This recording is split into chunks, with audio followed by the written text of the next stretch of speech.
Well, thank you so much for staying with us, because I always tell you that the debates that happens in studio before we come on is usually quite intense, but thank you for staying. This morning, we shall be joined by Dr. Bernard Tutu-Buahiri. He's a lecturer of political marketing, University of Education, Winneba, and Kojo Poku is Executive Director, INSTEP, and member of NPP Communications team. Hobson Adoy is Director of Field Operations for the United Party. Honorable Mohammed Bakhtalia is MP Sisala East and board member for TOR. We shall get into the matters arising, but let me take a tour. Let's go on a trip to myjoyonline.com and bring you some updates or our top stories. Quickly on MyJoy Online.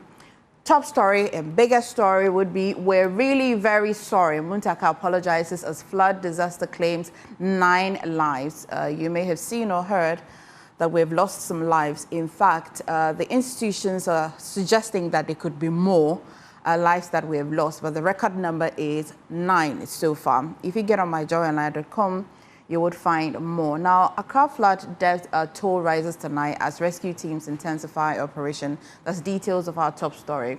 Still on that, woman and 2 children found dead in flood waters at Dom. Yeah. And as well, no drainage system could have stopped Accra flood disaster. Muntaka still be giving an update. And President Mahama proposes new city to decongest flood-prone Accra after Monday disaster. Just maybe, reality as well is fuel prices set for sharp drop from July 1 as petrol, diesel and LPG gets cheaper. Deadly flood alerts came at 11 p.m. when most Ghanaians were asleep. Interior Minister as well still been giving an update on what's been happening so far. Now, this morning, we're not just going to be discussing the weather. We're going to be talking about the systematic failure that cost lives. And I've just been telling you that we have lost 9 lives and possibly could even be more. Yesterday, you know that the N1 Kaswa stretch, the Kwame Nkrumah interchange, they all became rivers. Maybe, you never know, the skies will open again today, or will open tomorrow, or the next day. Are we ready? How much more water can we take? But before we get into the conversation, because the president has been giving a few directives, who's supposed to be held accountable? Who's supposed to do what? Have we outlived our drainage systems? Is there anything we can do at all? Do stay with us. Before we get into that conversation, watch this. Last Monday night's rain claimed at least 8 lives in flash floods that followed. One of the very tragic outcomes is the death of Dr. Aya Hayfron, whose grieving husband affected many others. It wasn't the first time lives have been lost to floods, though. Headlines capturing floods in Accra as predictable as the rainy seasons that cause a havoc, and yet nothing seems to change. Jojo Kobna in the following report recaps why it can sometimes get very frustrating having to report on problems which seem to never go away. Even though I could go back many years, let's start from 2014. Now, many parts of the national capital today have been inundated as choke drains have made it difficult for rainwater to freely flow. This is not the first time Accra has been hit by floods, and almost every year the story or the reasons being given for the floods are the same. In 2015, we reported again. The cycle of flood is here again, and year by year, major cities in the country get flooded. The reasons, as always, are the same. Lack of planning, pouring of waste into drains, and a host of other human activities. When will it ever stop? What will it take to save our cities from the perennial vulture cycle of flooding? We're still in the capital and on the floods. Several residents within Aveno in Accra were temporarily thrown out of their homes by the flash floods. The affected residents are unsure how or where to pass the night. Then the fire and flood disaster occurred, killing 150 people. Musicians sang about the flood disaster.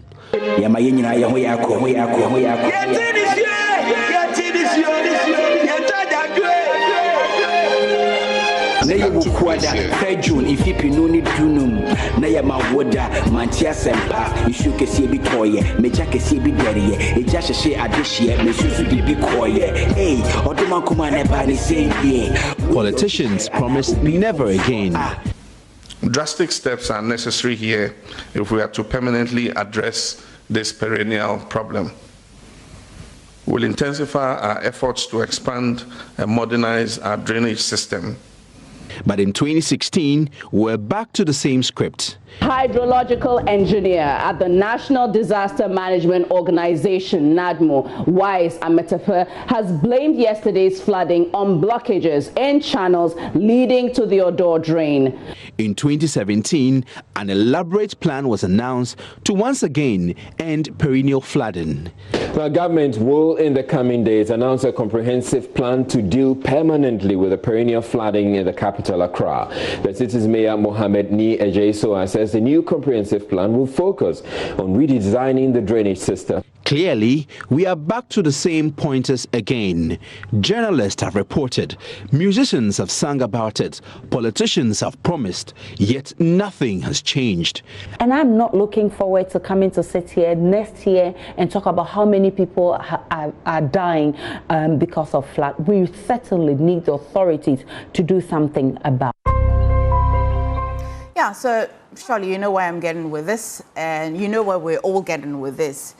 In fact, our put together suggests that even 2014. But you recall that last time I took you to the front page of the Daily Graphic, 18th April 1960. So Accra in Ghana has been flooding even before I was born, even before my mother was born. But we're back again talking about it. It is the same script, same problem. We haven't changed a bit. But you never know, maybe today's conversation will ignite a little level of change. And so this morning, let's start with the president's directive. Says that they're going to be quite tight, a little more on buildings that are in waterways, illegal structures, and also strengthening all of the institutions that are supposed to help fight this problem. But the president said it himself, right? If you missed it, here's what the president said. We just finished an aerial tour of Accra to inspect the flooded areas. Unfortunately, the flooding has been very extensive today for several reasons. One, the recorded rainfall today is one of the highest in several years. The Meteo are looking at approximately 140 millimeters that was dumped on Accra. Last year, the maximum rainfall was 56 on a single day. And so the volumes are much higher. And so there are many issues to the flooding in Accra. There's climate. If you look at the rainfall pattern from 2024, 2025, 2026, you see that increasingly every year we're getting more rain in Accra than we used to get. GMET say that in 2024, for a period of 30 days in June, we had 85 millimeters of rain. And then in 2025, it increased to 172. And then in 2026, for the same 30-day period in June, it increased to 333. And so the waterways are not getting a chance to recover before more rain is dumped. And the wet days are more. Out of 30 days, 22 days, it kept raining. And so there were only 7 dry days or 8 dry days in June. And so that's the climate side. That is an act of God that we can't control. But then there's also the engineering and the man-made causes. That is, like I said before, Accra is built between 2 natural bodies, the Kwapim Mountain Range and the Atlantic Ocean. And before Accra was built, the streams used to flow through this plain to reach the sea. Now, the British brought the capital to Accra, and in those years it was not a problem because Accra was a very small city. But as the population continues to increase and people continue to build, it restricts the path of the streams on their way to the Atlantic. So that's an engineering problem. We need to see how to open the channel so that the water can pass. But then there's also the other aspect, which is attitudinal and human behavior. That is dumping garbage in the drains, putting all kinds of items in the drains after we finish creating waste instead of sending it to the appropriate place. Even in the air, we discovered many illicit dumping sites where the wetlands are. People have gone to create a waste dumping ground, and they charge 20 cedis for the aboboya to come and fill the waste into the wetlands. And when it has filled sufficiently, they sell the land to people to come and build on it. And so we need to, one, look at it from an engineering perspective in terms of how we can open up the channels, but at the same time, look at how we can identify all the buildings that are obstructing the waterways. We've said this many times, I'm tired of hearing it, but anytime you begin to take action and you start breaking houses, people think that government is inhumane. But when the problem arises like this flood, it affects everybody. And so all of us have been affected because of the conduct of a few people blocking the channels and preventing the water from passing. And so we'll call a National Security Council meeting. We're asking every district to identify, together with the Works and Housing Ministry, where the blockages in the channels are as they pass through the district assemblies, so that we can earmark those places for removal.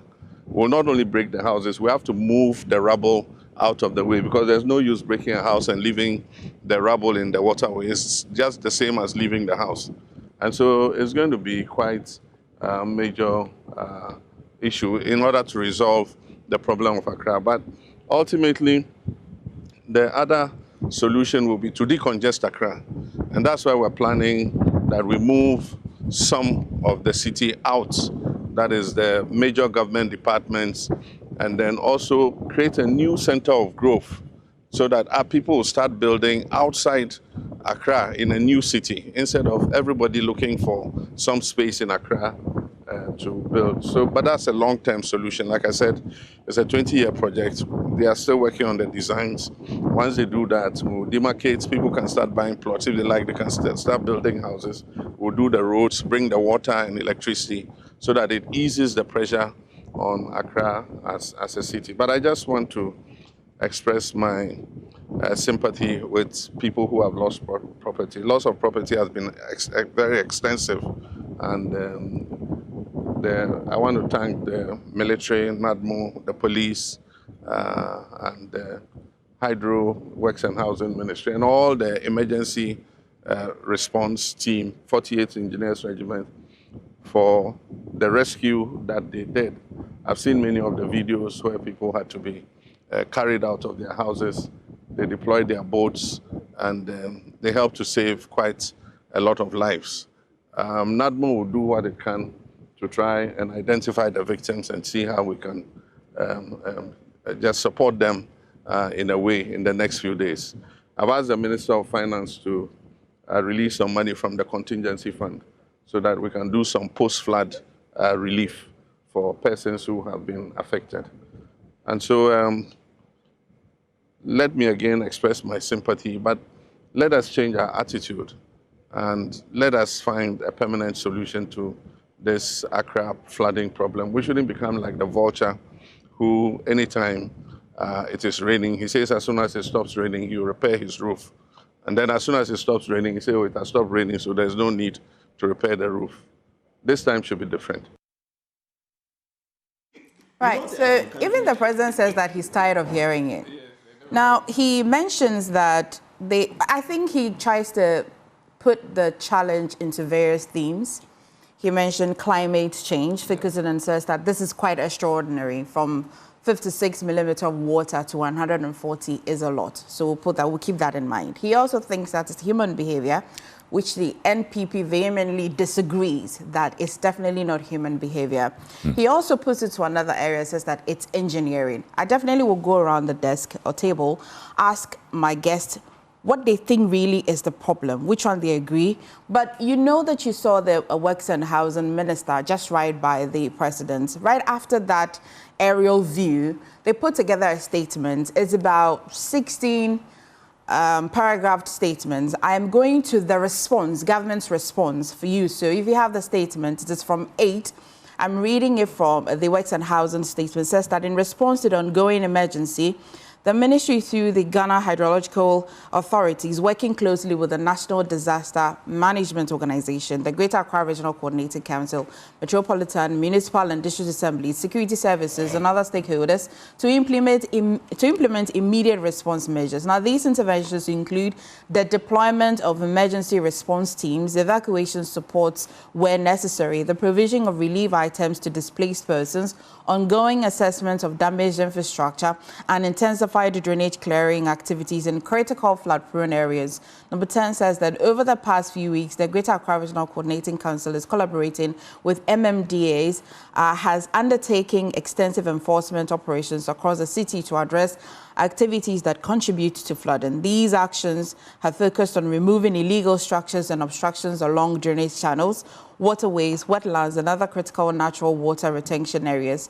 The ministry will continue to work with all relevant authorities to intensify and sustain these enforcement efforts, particularly in protecting waterways and preserving natural drainage systems. In addition, the ministry is taking urgent steps to undertake extensive desilting and evacuation of major drainage channels and waterways that have become silted and discharge of stormwater runoff.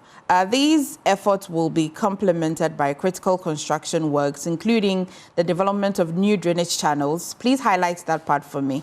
The development of new drainage channels aligned with naturally occurring water pathways to restore and enhance the efficient movement of water.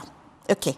Government has also advanced broader interventions, including the expansion and rehabilitation of drainage infrastructure, enforcement of development controls in floodplains, strengthening of early warning systems, and restoration of wetlands, lagoons, and natural water detention areas to reduce natural flood vulnerabilities. While these efforts continue, the ministry urges all residents, particularly those living near rivers, lagoons, drains, and low-lying areas, to prioritize safety and strictly adhere to established flood safety protocols. It goes on, and just earlier is what I've been telling you, what exactly the government has said that it will do. Here's what we're going to do this morning. If you're watching me this morning, how's the situation in your area? I'll put our phone numbers on the screen. Call me if your situation is not any better, if you still need some help. Just give me, we're also putting our Zoom link app. Maybe you cannot describe the situation me via Zoom. I'm more than happy to take delivery of all of those calls and interactions, so stay with me. But gentlemen, thank you again. You've been very calm with a lot of intro that we've had to do this morning. I'm inviting phone calls and also Zoom. But in your areas, how is the situation, first of all? Maybe let me start with my immediate left. Director, how's the situation in your area? Oh, my area is cool. Okay. We are lucky we did not experience any flood in our area. I live around Ogbojo. Okay. And it's okay. But one thing I've identified is on the boundary road between Chesami and then Edianipa. On the left, there is a gutter across there. Listen, there's a storage building there.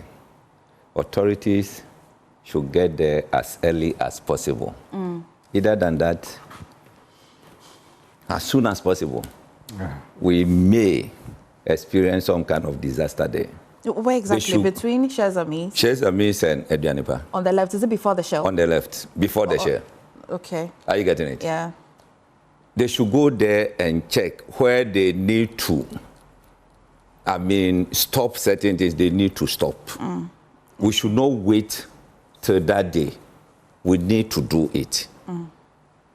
However, I know we'll come to the substantive matter. We shall. So this is all I can say for now, that I'm drawing the attention of the authorities.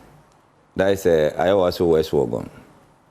The regional coordinating council should also take interest in that. Works and housing and then roads, they should also take interest in that. Are you getting it? Okay. Look at that beautiful road. Someone just put a heap of sand. Chippings, he has finished the work and then left the rest there. He doesn't care. Whatever will happen. I've been using that road for some time. And this year, you see two places around the same place that No. If you drive there, you splash people with water. Yeah. Why should that happen?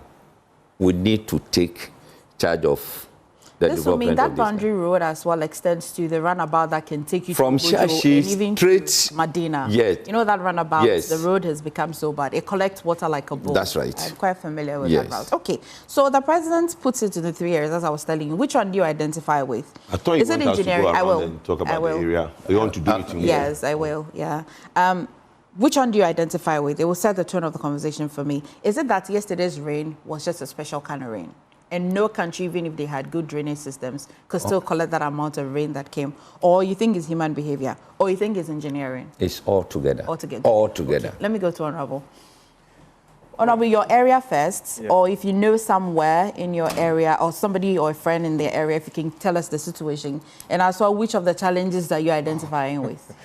Let me say a very good morning to you, my brothers on the table here, your team, and the people of Sisala East. Well, it's a Tuesday morning. Clearly, we will have to first also express our deepest condolences to the people we lost, and especially to the families.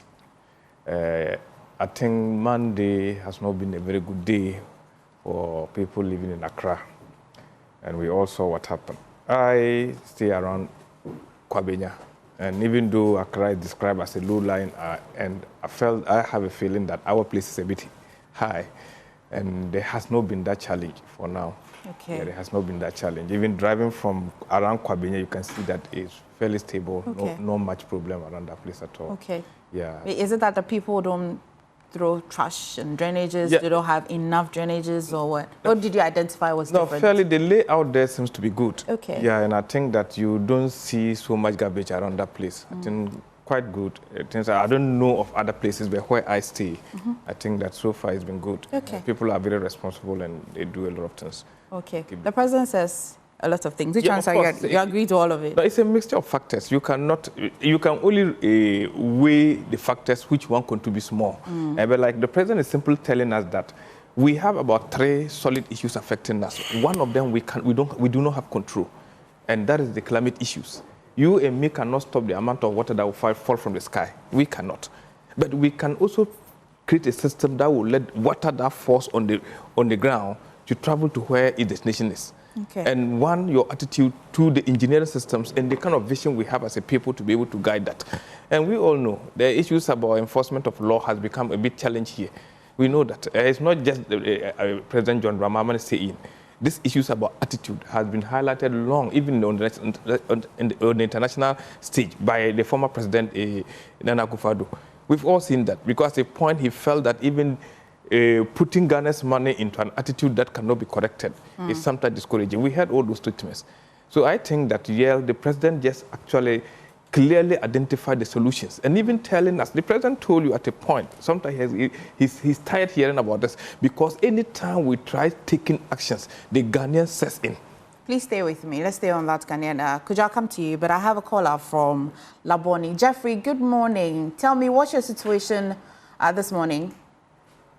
Good morning. Good morning to everyone. Hello. Yeah, we can hear you, Jeffrey. Good morning to you. Yeah. What I want to say is that Nice next express. year, God willing, we'll come back and talk about the same issue. Yeah. I beg you. Thank you. That's all you want to say? He decided to be Amos this morning. Give us a prophecy. Yeah, but He said that what? He says that next year, God willing. He even said God will will it for us to sit here and talk about the same issue. Yeah. I think he's just corroborating what the president is saying. The Ghanaian will set in when the measures have been taken. Okay. Well, Kujo. Morning. Yeah, morning. I think this morning I'll greet Dr. Mahmoud Baumia and sympathize with all the people that have had their property destroyed by flood. I also want to say a good morning to my very good friend who is trying to be a youth organizer in the Bebiani and Yansubekwa area. Very sharp guy. His name is Ameniampon Abuaji Andrews. I want to wish him good morning and I'm encouraging him to do better things in life. And is he winning? Well, I hope he wins. They called him Honorable Ajete. Okay. He's been doing a lot in the area, and I wish that the Anyan Sobekwai area see him as a good youth organizer and vote for him. But you know what? My area, I'm on the Dodowa stretch, Adenta Dodowa stretch, and we don't have floods in the area. That area is well drained, as Honorable said, including the Kwabenya area. Sometimes most floods are in the basins, the low-lying area when you're coming into the valley. That's where, but most of us in the high hills area, you don't get that. But if you see a friend's house in Chado.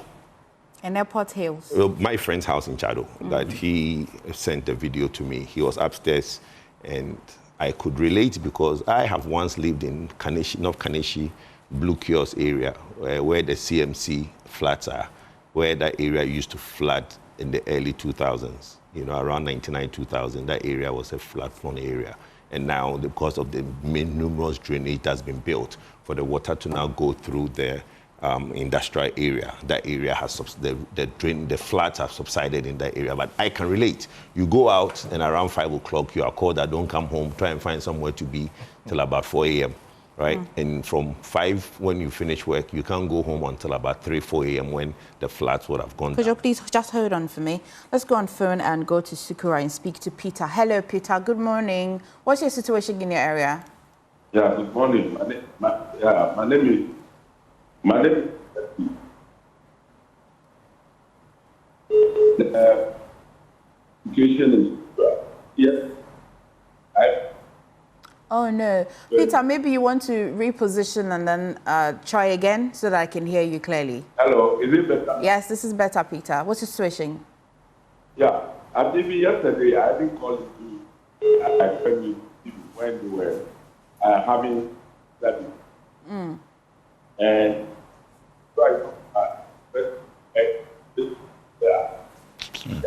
No, Peter, I'd have my guys really just check the line again. Maybe you try again so we can hear you. I'm so sorry. Network is not helping this morning. But let me just try. Mohammed Isaku, you're joining us via Zoom. Mohammed? Yeah, my area is a little better. Okay. But unfortunately, most of the people I communicated with in other areas, particularly around Medina, where, what's the name? The honorable member was saying, on the boundary road. I think moving towards, there's a filling station at the top there, Icon filling station. When you move down a little, the place was terrible. The cars couldn't move. People couldn't go to work. It was scary. Yeah. And so I think that if authorities are hearing, they should take a second look at that place. Particularly, I don't actually know what the issue is. Even when it is not raining, that place is flooding. So I know authorities are hearing and they will consider working on that. Another place is, there's a school called the Baba Yara School. Okay. There's a stretch, a very big gutter, moving from, I think, the Medina Market area to the Baba Yara School. Recently, I realized that they've done something about it. But yesterday, it was an eyesore. If you were passing there, you wouldn't like to see what is happening. And it's a threat to the people living in that area. Okay. So if authorities are hearing that side, they should look at their well for us. And do I still have you, Mohammed? Yeah, can you? Okay. Yes. All right, Mohammed, thank you. So Medina on that area as well. Thank you so much. I have another caller. Hello? Yes. All right, Mohammed. So Medina. Okay, we'll try and fix that error. And then, but Kujo, you were talking about where usually will flood and where this gentleman is describing. Yeah. So I think that, but I think when they call, can you ask them if NADMO has been to them? Yeah, sure. It's very key. We understand what the NADMO is doing around the country as well. So if they call, just ask if NADMO, because I think a lot of people are not seeing the impact of and the assistance from NADMO. Okay. But yesterday we put up all of the emergency numbers that they can call because NADMO can only get to places that they can hear and also see. Well, there should be a command center. I don't Yeah. think people, how can I call when, I mean, how am I calling? My phone is submerged, I'm in flood, how am I going to call? There is a look, that's the thing I don't get. The whole country is wired with a CCTV. There should be a command center. The police can look at various areas and see the problems in other areas. So you're saying somebody should call. The person is submerged. There's a woman who, I don't know how she did it. I saw 1 minute, she now came out from a wall and climbed the wall. The woman, I don't know if she walked underneath the water, because I know she couldn't swim, because you didn't see her swim. The next minute, her house was flooded. The next minute, she was climbing the wall, and from there, under the water. Your survival mode will be You understand? yeah. So it's difficult for her to say that people should call. There's a national surveillance system in place. Where the calling is that maybe you have a problem. I don't have it. I can see you. Yeah, but the whole area is affected. So my point is that I should be able to call that's for fine. you. I think we can look at that. But my point is there is a national surveillance system. NADMO should be able. There is these helicopters we are told is bought for the police. What was that helicopter doing yesterday? Were they grounded for what? To fight crime? How are you going to catch a thief from the sky? Yesterday was when we should have seen all those helicopters in the sky looking at places where they could direct the disaster response. You know, but for me, the things the president said, please, well, let's get to it and digest it better. I don't want to say this or this or that. Please, the man has been president for 4 years. In 2024, he had various Facebook posts about how urgent flooding will be when he becomes president. He is president for 18 months, and this is what we are seeing. He's formed all the task force there is. Please, when we get there, we'll discuss we'll talk about it. So. Well, Doc, yesterday when we reported the Winneba Cape Coast route, it was that bad. I couldn't recognize that road yesterday when my colleague Carlos was reporting from them. How's Winneba, by the way? How was that place? What report are you receiving this morning? All right, good morning to us. Good morning to our viewers. And a special good morning to my cousin in Kumasi, Cocoa Marketing Company. His name is Emmanuel Osei. Obviously, the Winneba Road, since the inception of the rains, has not been good. In fact, I've suffered 2 breakdowns already with my car as a result of, stagnant waters. You don't know where to pass. The only place left for you is to go through the water, the stagnant water. By the time you get to Accra, already your car, you must take it to the mechanic, for attention. And so yesterday I wasn't surprised. There was heavy downpour in Winneba. Yesterday, some students couldn't even come to write their this semester exams. And it was a problem, a major problem for us. Definitely we need to find spaces within the calendar to, put some of these things there. Doc, please just hold on a second. Let's go to Kaswa and speak to this caller. Hi, good morning. Tell me your name and tell me the situation in Kaswa. Good morning. My name is Iva Shakibu, calling from Kaswa, Galilee. Okay. My greetings to you and your panel. Yesterday, Serena, especially. I think it's your phone. I'm sorry again. Yeah, I'm sorry again. We'll try and fix our phone lines, and then I'm just so sorry if you're unable to. If you reach me and I still can't hear you, we'll try and fix that phone problem. Okay. So my friend calling me from Kaswa, Galilea. Let's try again. Hi, can you hear me? No. Okay, we'll try and fix that, please. Let's fix that before we maybe pick other calls. But Doc, you on? Michelle, when they get the name of, who do I have on Zoom?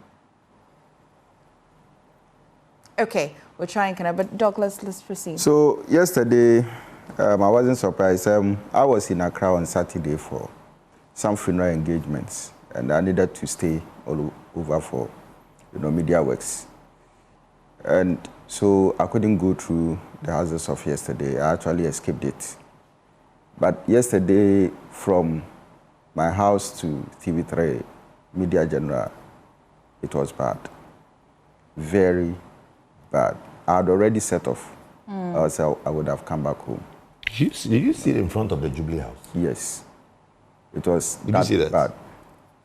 Cars were not actually moving around there, you know. So I had to make a U-turn, come back to the bridge again, and then go through, you know, in front of Prudential. Yes, you know, yes. Get the corner there. Yeah. You know, it is that bad. And you see, what baffles me is the fact that these problems have persisted over years. Like you said, even when your mother wasn't born. So even when during that period when Ghana's population was a bit smaller, that we could have done something. I don't know what happened. We decided to ignore. Now that population is growing, peri-urban centers and areas, new developing areas, you know, springing up all over, it becomes a bit problem and challenging, you know, for any government, you know, to tackle this within the shortest possible time to bring solutions. And I think that we are equally not helping, you know. So if the you are president not is not careful, wrong after all, our human behavior. yes. Okay. So if you are not careful, by the time we wake up from our slumber, you know, the whole city of Accra, I mean, look at the pictures. When I got to the circle area yesterday, then I was alarmed and thought that on the bridge, what I saw, the Odo River, and I knew that the moment it breaks, it bounds. That will be there. That is going to bring a very big problem for us. And the prediction was true. I mean, around 10, 11 o'clock, 12 that way, when I got back to the bridge, what I saw. And I believe that we are going to suffer. I mean, travelers are going to suffer today. Most of the buses. They're going to, yeah, the buses were submerged. Most of the buses. I hope people's engines are not broken. Doc, give me a minute. Let me go to Samuel Odro, who's joining us via Zoom. Samuel, I see you joining us on Zoom. Samuel, share your thoughts. What's the situation in your area?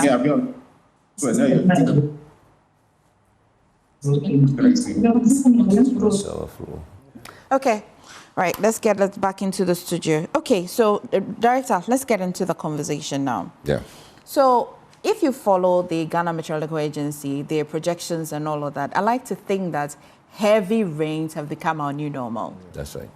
And so I'd be surprised if a government or a decision taker says that because the amount of rain that came yesterday was unexpected, I'd be surprised that it was unexpected, because if you follow the trend, it will tell you that the amount of rains that have been coming from last year to this year, they're not quite small. So why do we still have the size of drainages that we have?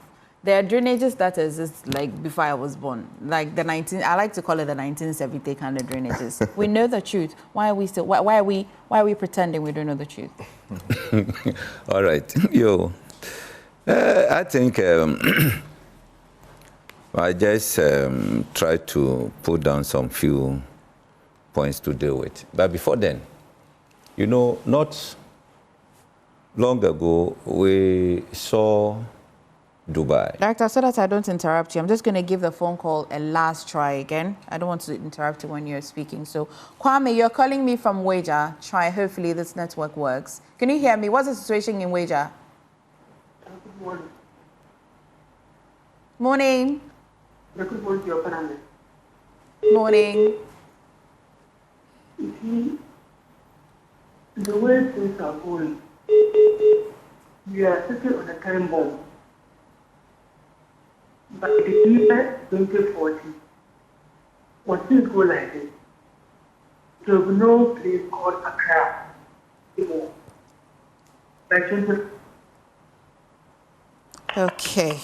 Well, guys, I tried. I really wanted you to be part of today's conversation because the conversation is really about us all. But my phone lines are not quite kind to me this morning. Director, let's go back to like I was saying, in Dubai, we saw the whole city flooded, where they have the best of drainage system and all that. But because of the volume of the water, the city was flooded. So Ghana is not exceptional that we have this amount of volume.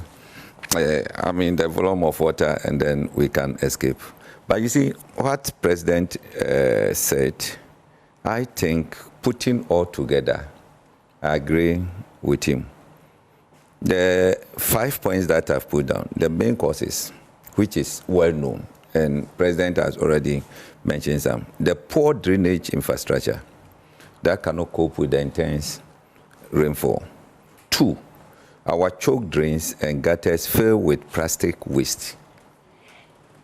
Then burdens on waterways and wetlands, which block the natural flow of water.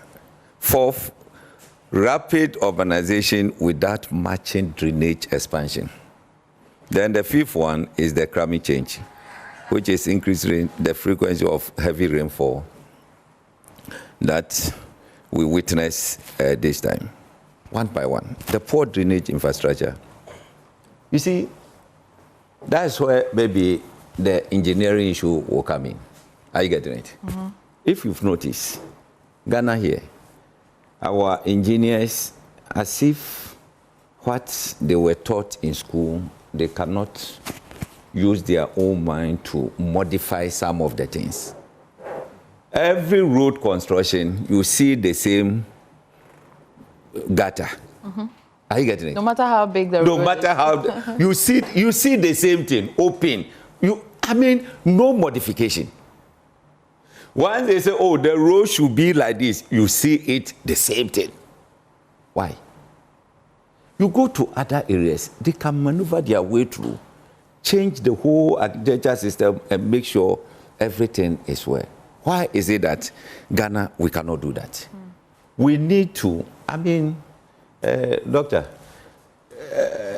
let's see, the lecturers, let's see how we can, let the students also use their own design to modify certain things. It should not be what they've been taught, like chew and pour. No, it should not be so.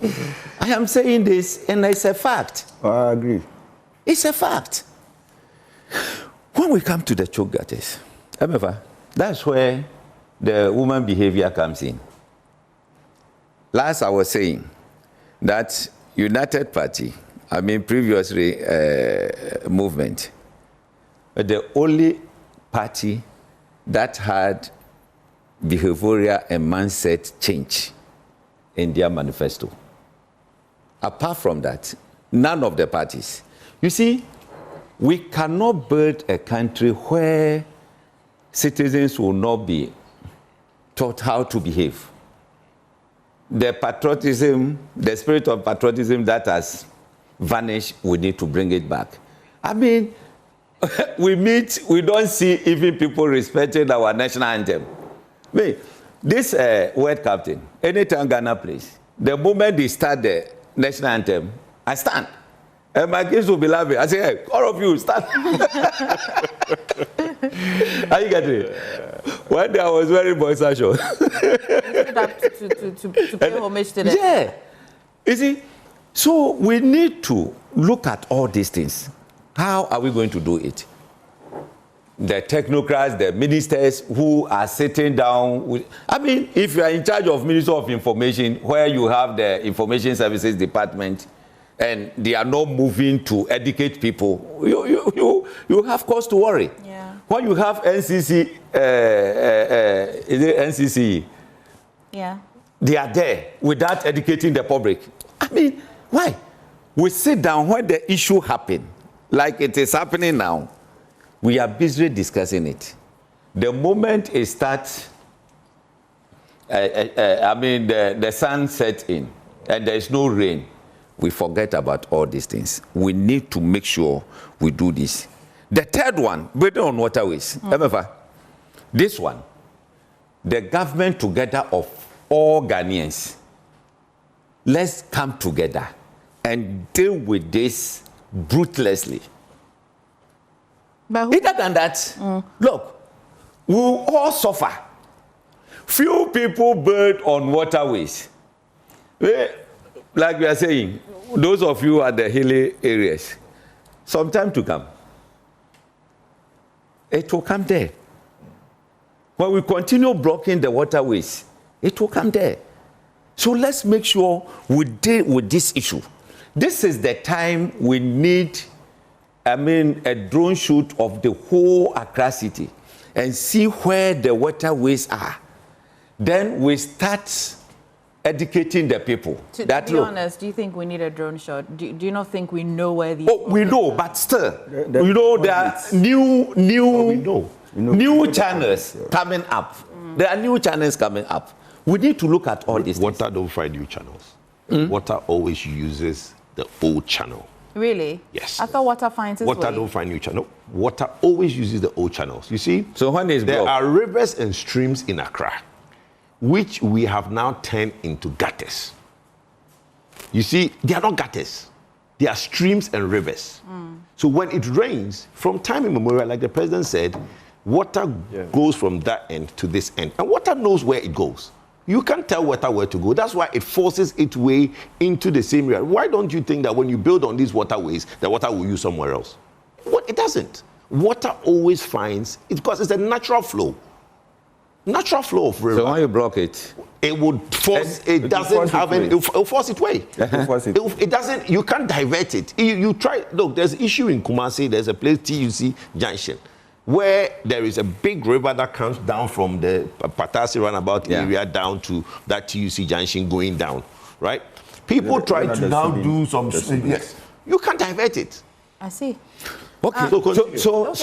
So I think this is the time to do all those things. Look, you see, when you are moving from, let's say, Osu to Teshi, you get to Labadi Beach. Immediately after Labadi Beach Hotel, left and right, there were these lagoons. Yes. Where, all these storms rest. Yes. Today, you will not see a drop of it there. Why?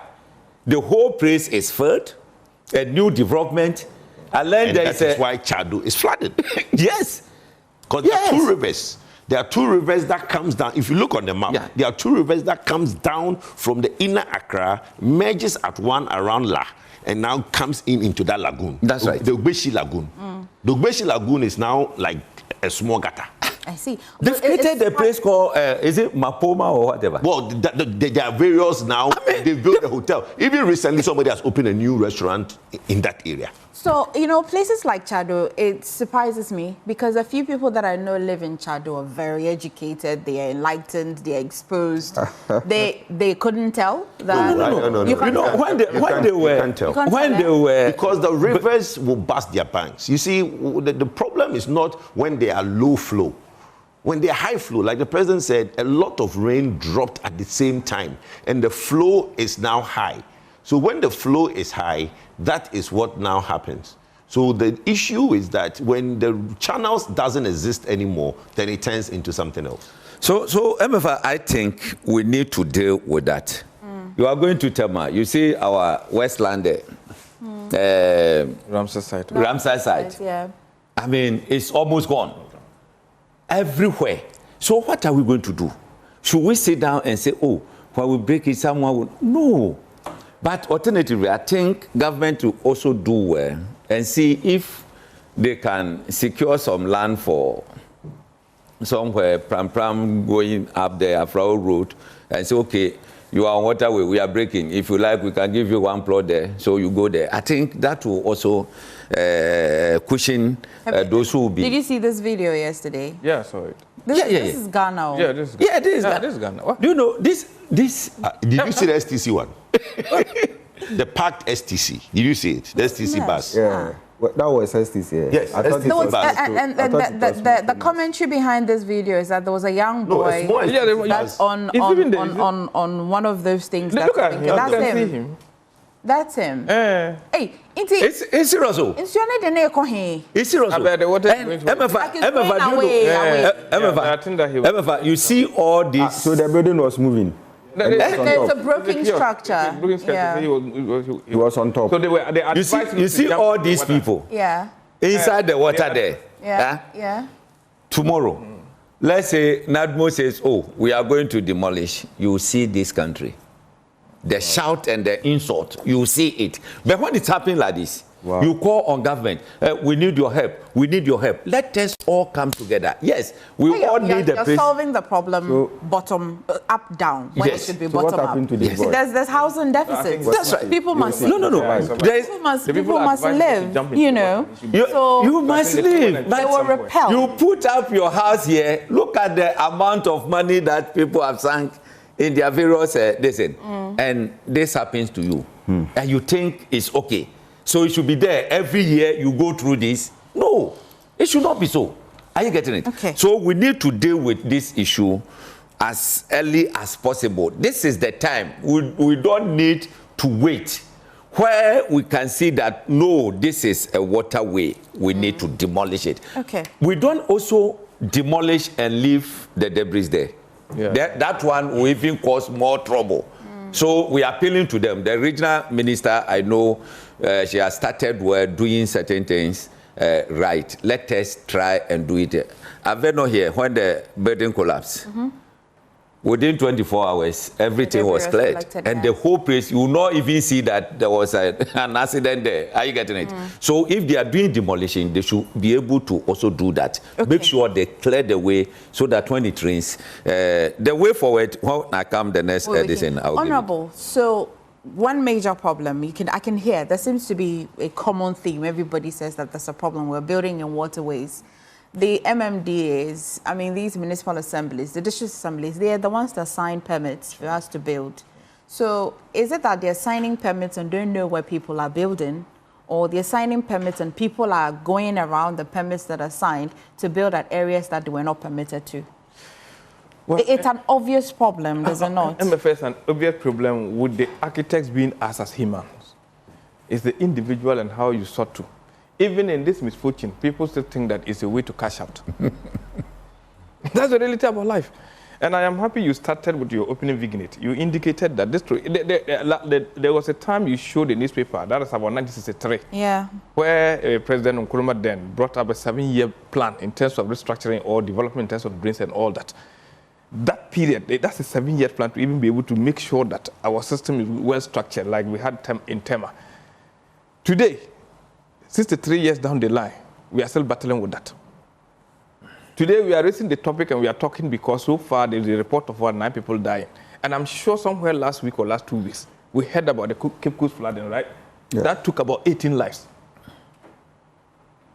So it means that it becomes so central when it's about Accra. That's why we are talking about it more. But the issue is going beyond just Accra, so where we have to be able to have a very holistic view.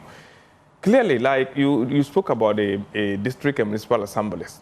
Me, as part of the problems being identified, I've seen the nature of our land tenure system being part of the issue. A situation where, yes, government is supposed to control, but most of the lands are controlled by what? Families. Individuals sell lands. We have a department of what? Maybe land commission in charge of what? Maybe they are giving land titles to people. So people go to build. By the time they even, like somebody started saying that, by the time the person starts, the person knows that even an officer will come and tell you that if you don't want us to be worrying you, just stop work. And it will assume that the assembly has come there. People go meet in the night. Before the following morning, you see that the whole building is up. It's happening in this country. So sometimes I said that a world that is supposed to create an ease path for the vulnerable, the wealthy people are rather people who are causing more trouble because sometimes they see themselves distant from the problem. By the time they realize the problem is by them. Growing up, I'm MFA, I stayed with my sister a lot in Tesano. And if you are in Tesano, that's very close to Alaju. There used to be this perennial flooding around Alaju. I know very well that when the efforts came to construct the gutter here, the kind of resistance people had in this country. I used to walk through. Yes, I used to walk through Tesano to Kotobabi. There's a cinema called Sam Cinema. It was a huge cinema. It's called what? Sam Cinema. Anybody who knows Cinema. Yeah. Huge cinema base. But they brought everything down and constructed that gutter. And like, the people who are living around that area will tell you that right from 1997, this is part of the worst thing they are experiencing, because when the issue came and most of them lost their properties and loss of lives there, they decided that when President Kufuor came and constructed that gutter, it eased the burden of what? Flooding. Reduced it to the barest minimum. Today, what we are having there is a gutter that is filled with what? Sand. Dredging it is even a problem. It has become a political talk in this country. We've spent so much. I read a report that indicated, right, for 15 years down the line, World Bank has granted us what? $550 million. $655 million. Which year are you projecting this? For about 10 years or so. For in the last 10 years. 15 years. 15 years, because the first tranche of money came in 2018. That's $150 million. Okay. Right from 2019 to 2024, that's about $505 million to deal with issues relating to what? Drainage and other things. Yet we are stuck in it. We are hearing news figures being banded that we need up to $6 or $5 billion to get this problem done. Partly it's resources, largely it's our attitude and commitment to it. That we know. Today we are talking about the buses that have been flooded, submerging water. The nuclear. I am telling you that if you go to the nuclear station and you know who fills a garbage into the gutter, they know. They know.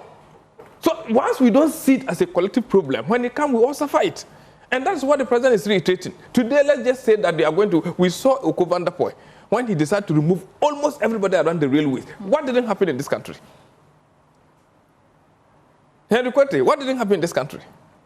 So we'll go full cycle and come back to the same point. We are moving without any progress.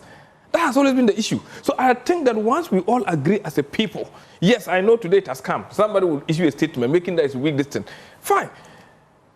But me also know you gave an indication right from February. We've been giving indications that from GMET that yes, they will be heavy. But it will help us better. Like before, we had a huge complaints of what the GMET even dealing with what obsolete machines that they cannot predict adequately. Today, I think that they've been refurbished a bit. They are doing quite a bit. But it will help us as a people when we are able to be specific in times.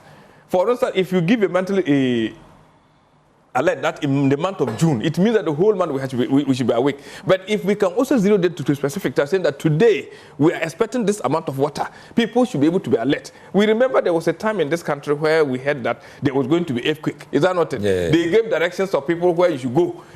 It happened for some time. In fact, Honorable, let me draw your attention to this. You would realize that this particular flood, a lot of people were taking aback. Well, they were surprised because usually they will not describe their areas as flood prone. Yeah. So if Ghana Met was even issuing some form of warning, over the years they've lived in that area. If you follow our reportage on Joy News, you hear somebody say that this is where I've lived for years. Yes. I have no belt in a waterway, but because of someone else's action, my place. How can a person who knows that they're not in a waterway, they have done everything they have to do right, and GMS has as well predicted a heavy rainfall? How can they know that they have to relocate? They have to be safe. They don't know. People are just there knowing that they've lived in their areas and they've been okay. There are new flood areas now. I can dare say that places were flooded yesterday when in the past we never recorded those areas. Trust me, you can now even be comfortable to say that every part in Accra is flooded. You should say that. Yes. But I'm telling you that it's been common to, we've seen videos where when it's raining, somebody can move from Abelemkwe, walk down to the gutter and pour rubbish there. People do it. In this country, the people do it. Even yesterday, we saw someone doing the same. It will happen. But until we are able to enforce our laws, let's be ruthless about this. Let's understand that when it strikes, everybody's... The only like me, they keep talking plain and said that if this thing has happened around 2 a.m. in the night, our vulnerability could have been out there for everyone to see. Yeah. This even in the morning when most people were awake. That's why at a glimpse people can run away. Otherwise, the water that entered the houses, if it was around midnight or 2 a.m. when people were sleeping, I am sure we cannot. Okay. Let me go to Kojo. Kojo, I'm starting off with you on a write-up by Kofi Asare. And Kofi Asare's write-up, you know Kofi Asare, Africa Education Watch. Kofi Asare's write-up on the GARI project is not different from some of the findings we also have looked out for. He says that in 2019, the World Bank approved a loan of $92 million under the component 1 of the Greater Accra Resilient and Integrated Development Project, GARI. now to improve drainage and reduce flooding in the Odo River Basin by 2024. Now, this was just the initial phase of Component 1. However, the entire project, as we know, arrived at a little over $350 million. The expected beneficiaries included Caprice, Nima, Kaneshi, Circle, Kwame Nkrumah Interchange, Kole Lagoon, and 8C outlets. Communities along the Odo Drain from Caprice to C, downstream sections of the Odo areas as well, middle and upstream part of the Odo Basin. Essentially, he highlights places where if the project as the World Bank and the government of Ghana at the time envisaged had gone through, these places we shouldn't see being flooded. Now, surely, the components was expected to support dredging of the Odo Rain, repair of damaged drains and sand traps, and many others. Well, today, I don't think that if we're counting places that were flooded, we'll take all of these places out. Many say that, why aren't we calling the previous people who superintended such projects or at the time that they were in government, why aren't we asking them questions?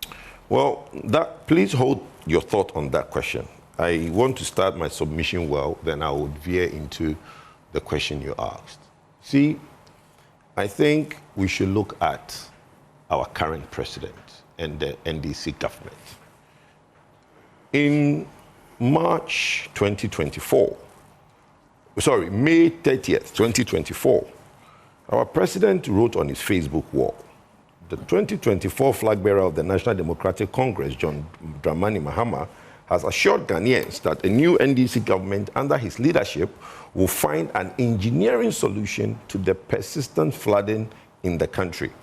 He said the next NDC administration will also implement an effective prevention management plan. This will include investing in sustainable drainage systems, clearing structures in waterways, proper waste management, productive blah, blah, blah, blah, right? And he ends his statement by saying this.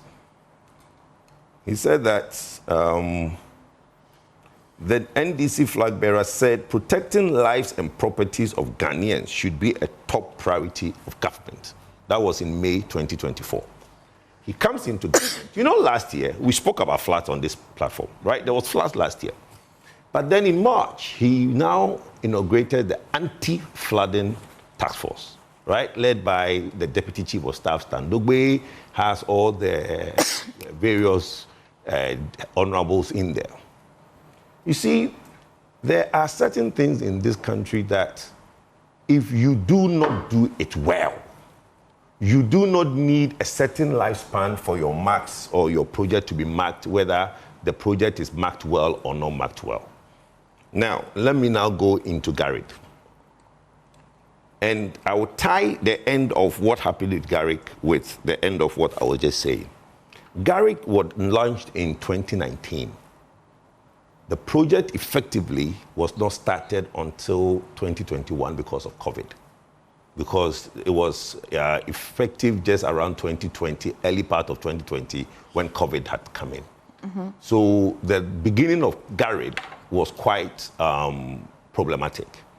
In fact, there are even reports that some of the Garrick money was used for COVID-19 prevention and stuff like that, right? Which I think the World Bank gave approval, and there were some audits that were done, how that 64 million was used as part of COVID. 64 million of the first components, yes, 92. Some of the money was used, yes, was used as part of COVID, because there was a clause in the agreement that allowed for emergency something. The government applied to the World Bank, and the World Bank allowed that to be done, because it's a World Bank project. So you say tentatively the Garrick project started around which year? 2022, effectively.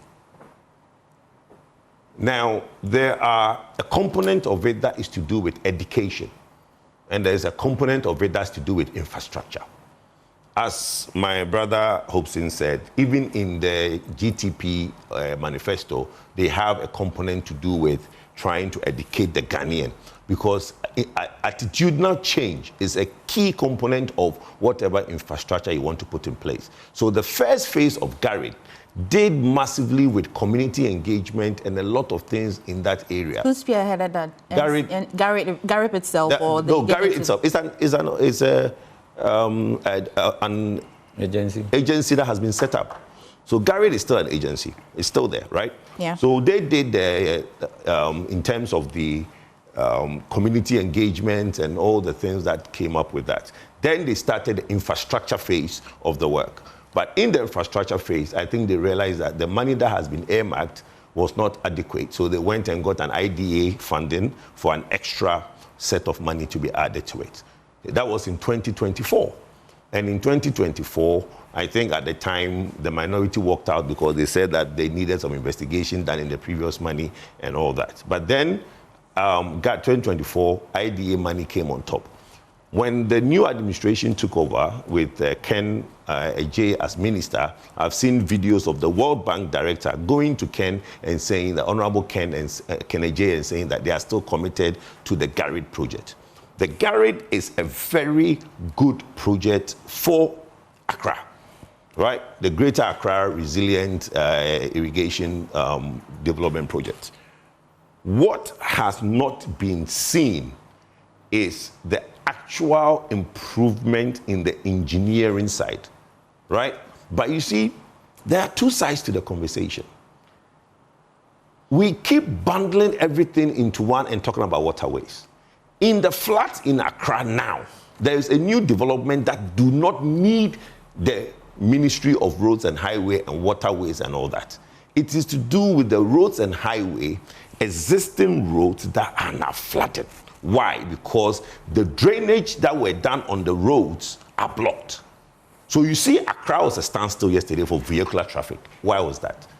Because now the new phenomenon in Accra is not the areas that are flooding, that people's houses are flooding. The roads are flooding. And where are the roads flooding? The new dual carriage roads that has been built. So you're looking at N1. You're looking at the Tetakwashi Gulf, the Siashi traffic light. The Siashi entrance. You are looking at the Gulf House. You are looking at the Oponglo. You are looking at other areas where even the Kaswa stretch. We always see the Kaswa stretch where one side is full and the other side is not. And nobody is doing nothing about desilting the gutters along the roads. So the gutters, the drainage systems around the roads are okay, except that they need to be desilted. Yes. That's just the problem. That's just it. Because when they built the road, you see, we had open gutters. Then everybody says, oh, we are a moving country, we should have closed gutters. So when you see the beautiful roads, you don't see any gutters.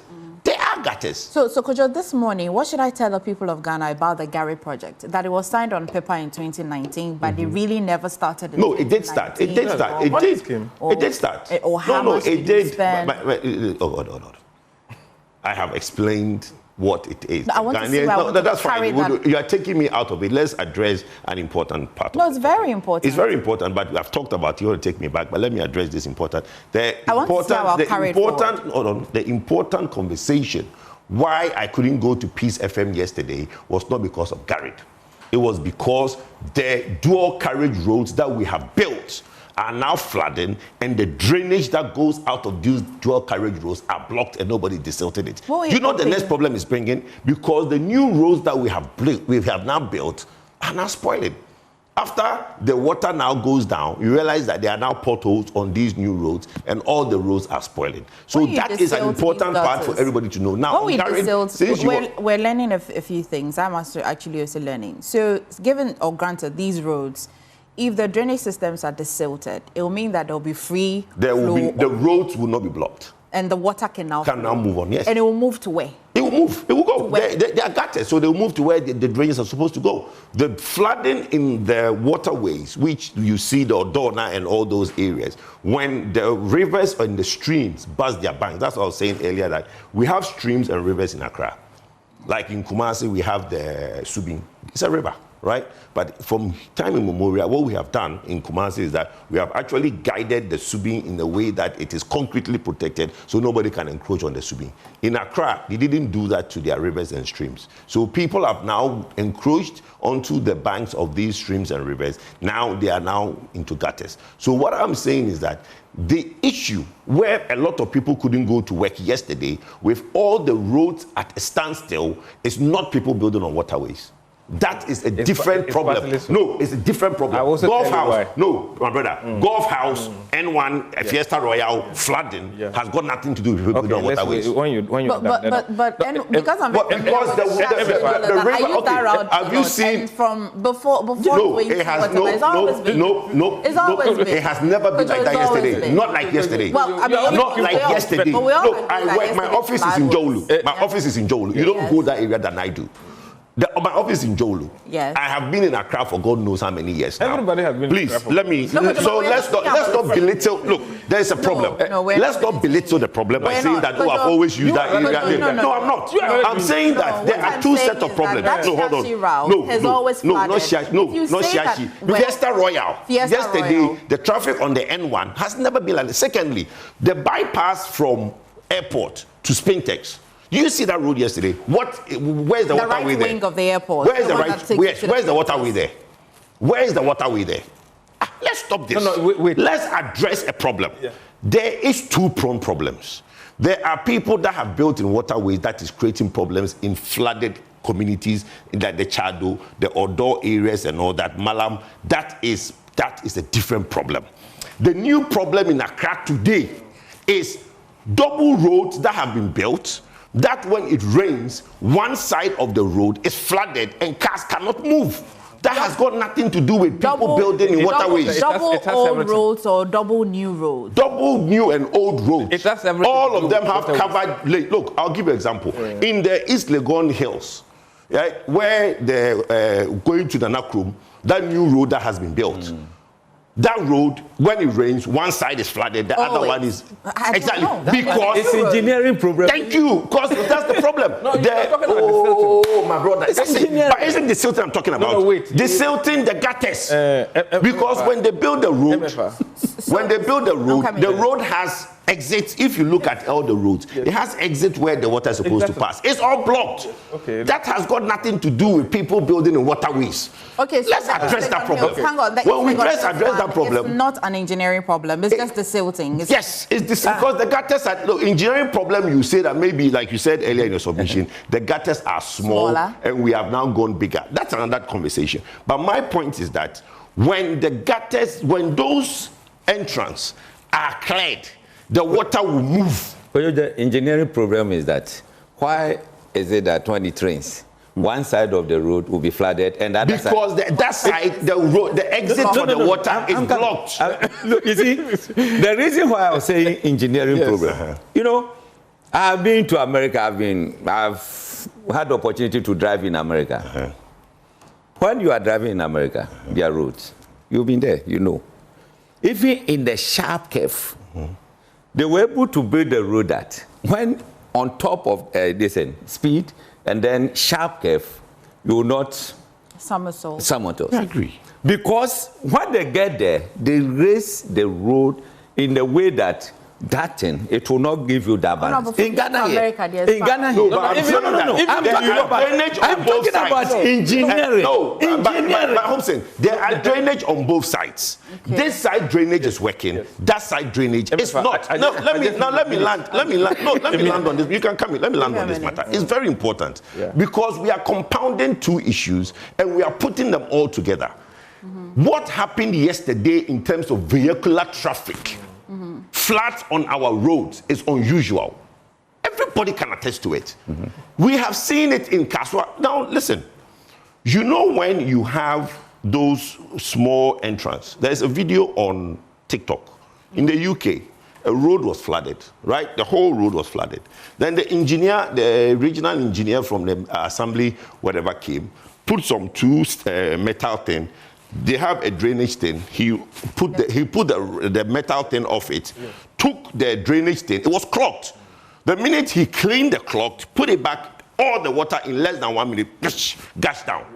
So you've seen that video. Thank you. So what I'm saying is that our roads are built with drainage. The reason, this one, see, what you are seeing now, the reason your roads, the dual carriage roads, are filled with water is because the outlets for our water from the roads are clogged. That is a problem we need to deal with immediately. And it's not out of building on the waterway. Hang on. I mean, I don't think he's saying that building on the waterway is not part of the problem. Immediately, he thinks that there are roads that have drainages. And so if we desilt them the way we religiously, we shouldn't be seeing this. My question again is that you want to desill these gutters or drainages so that the water would have a final destination, right? One of the places that the water would have a final destination would be the Odo. Good. Right? Yes. Yesterday, Odo was flooded, which means that some water is definitely found in the way. Okay, go ahead. That's a very perfect question. You see, I agree with, he's looking for every reason to say that for the past 18 months, the silting has not been done. That's what he's trying to do. And that's more political. But trust me, like you are just saying. So it was done and it's flooded? Was it done and it's flooded? I'm telling you that. No, are you saying it's done and it's flooded? It's been done. So all the roads that were flooded, you made still a point. was done. Kojo, you made a point. Oh, stop that. No, I did not should rather stop that. No, you should rather stop that. You should rather stop that. Don't No, do that. Kojo, you should rather Ghanaians are watching you. And watching you too. You see, it's not only Ghanaians. We were stuck in traffic. No, the roads are flooded. And you're telling me that I'm trying to say. I tell you what you are saying. But that's what it is. No. Wait. MFR, you asked a very brilliant question. The question is that even if we open up those things and we clean them every day, yesterday, the final destination of the road, the water, is flooded. So it means that it will definitely still take some time for the water to drain to that point. Let me tell you, to get up today and go to that place and see, after 3 hours, all the water went away. Do you know why? You're asking me why? Because it is the flow. Exactly so. It's the flow. Exactly the point. The reality. Let me make this point. I'm just making this point is that as much as we have that problem, I can appreciate what he's trying to say. But like he gave an example of Dubai, that is well drained. In New York, that is well drained. Yet Dubai is not well drained. It's the worst example you can ever give. Dubai is one of the worst drained cities in the country. Yes. Didn't you see that when it rained in Dubai? Didn't you see that? It doesn't rain in Dubai. It was not once. No, it doesn't rain. Listen, Dubai has to induce. It's a desert. I agree. How does it rain in the desert? Agree. Dubai is one of the worst drains. That's why he said I kept quiet. Listen, Dubai, they have to induce rain. I agree. Of course. When it rained heavily in Dubai, did you see Dubai? The whole town was flooded. Yes. It's one of the worst drains. They have the drains. No. They have the drains. How can they have it? Okay, he's talking about Dubai is a beautiful city with the worst drainage. Okay, let me say that New York last year. You have been in studio for a while. How about New York? We want to go to. If you guys want to bury your head in the sand and behave like ostriches, I am telling you what your people can go and do tomorrow. And when it rains, you will not see it. You want to come and tell me Why Kojo speaks like this? Why Kojo speaks like this? Speak like what? Somebody has been in power for 18 months. We are dying and Kojo speak like what? Kojo speak like what? Stop the politics. A government in 18 months. Stop the politics. Who is the Ghanaian? It is politics. It is politics. When you tell us Ghanaians the government a video. Ghanaians are upset. I've given the video Ghanaians are very upset. We are not upset too. No, we are not. We can't be upset enough. And he was You've been in power for 18 months. Let them play. Let them play. Play whatever you want to play. Ghanaians are very upset. Ghanaians have been in power for 18 months and they are very upset. He's finding a way to bring in white people. Please mute their microphones. Are they muted? Are they muted? Okay. So let's go to Circle. You recall that yesterday we didn't just deal with water, we as well dealt with fire. And the rubber market in Circle yesterday as well it went down completely. My colleague Steve Mensah is bringing us an update from the rubber market. Steve, what's the situation over there?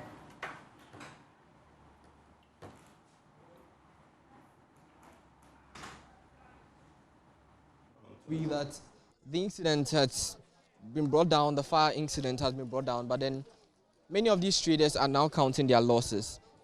Losses, they indicate, are running into several thousands of cedis. In fact, some of them are trying to salvage as much as they can from the fire incident. But then you notice that some of the gates to this market has been closed, and what we understand will be for insurance purposes. We understand that the insurance company is trying to make an assessment of the individuals or traders who have their wares insured to try and get them some claims back. But then so far we've seen some of these traders here trying to count their losses. We've seen some of them shed a tear or two about what the impact will be for them. But then yesterday you'd recall that the water levels were quite high, the current levels were also quite high. So the Ghana National Fire Service indicated that it was practically impossible for them to come to the side to try and douse the fire. we've got an indication, and I'll be giving you very shortly the level to which the water was at this market. But then currently I have some of these traders here, and I just want to engage them on what they've lost so far. Auntie Pacho, good morning. Morning. Me who say if you tell no pa yeba hanom, me who say oh hanom. I didn't know hanom. Me shop wa say me kita shop be 18. Ni nyina hye. Menya ba kokura ni nyina. So me person me tell say also was shop back 18. 18. Ni nyina hye mu ne ma nyina. Then I turn was shops we mu. Me ton ices, bucket, drum. Ne man de bebre. Ne man bebre no na start here. Ni nyina hye. Obi ensuo to ye hu kwan e fa so a. Ejatimi beto ha sa. Ma just say ne ma nyina ahye. Enu anenye easy mame. Ka mentimi kura na wonkasa. Ba no pe de enya hwe. De besi bia ye. Enya hwe me person me tia say o say enya hwe a. Say ye tia sin na ye nkwan wo ho de. Ye be ne den. Eye yamom. Nso ye be den. De kan say hia moa. So mba bua ba be ye market na maya. Na agina ne nan so anka ye pe. O hwa o de sika to ni agwahwe no ho a be sen. Edoso. Ebia betimi aye 5 billion there. Endukura beka kakra. Edoso. Sisi a obehwe on nema no. Den na aka won. Ni nyina de de aye condemn kura. Nema ni nyina aye condemn. Ni nyina minti me mfa hwe. Nti mo ben pa na odwen se nkofon bitima bab. Betima bab. Oh, mo de mi nyamwa mepe. Obia boa ya ye ni beje. Sa ba ni bebem no beboa ye. Na market na san sorry. Ya to say ebi mo to say mo amoto on yema wa ha no mo de loans mo kwagin loans ebe hihye on yema no. Ende bebre ni di loan e ton ade. Ba me de loan de minji bi da. Mfenton ade da. Bebre di loan ton ade. Bebre. But what if you more market association for Honka say then on bit my yama na. Oh, mo de sane yanche dan tena asenkan. Said I will be any so I shit. Yanche dan tena asenkan. Yeah, that's baby.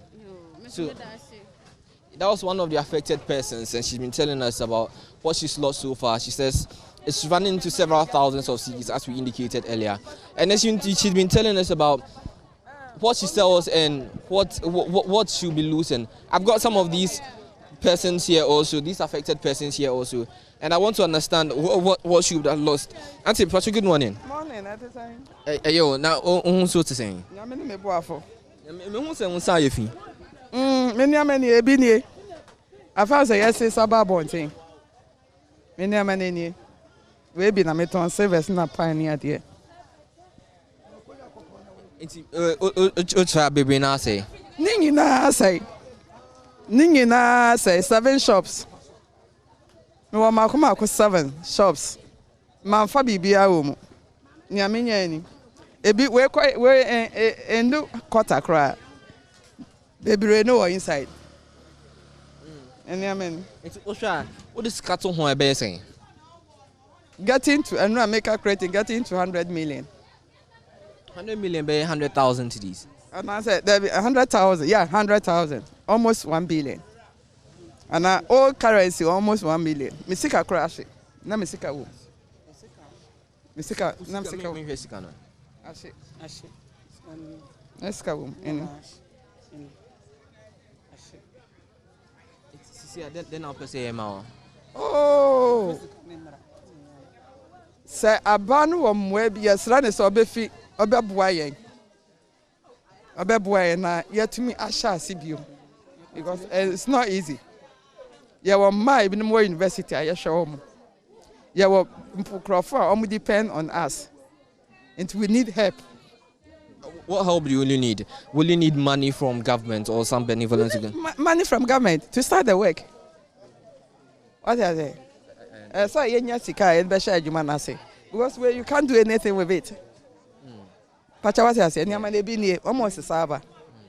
then what indication have you got maybe from the fire service as to what caused the fire? No, sir, the fire started before 8 o'clock. Now I was around. Into a friend say yaba, omubabe shenia ekosoye. And say see I there won't mean case a and I B. Right. Thank you so much. Thank you. So one other affected person, and she's been telling us about what she's lost, and what you'll be seeing will be the remnants of the fire incident, and everything you'd see will be what the damage from the fire had caused. I've got some more people we'll be talking to, but then she's been talking about what she's lost so far. She says she'll be looking at losing about some 100,000 Ghana cedis to this fire incident. And she says she has a lot of dependents, and these dependents will be looking to her for support.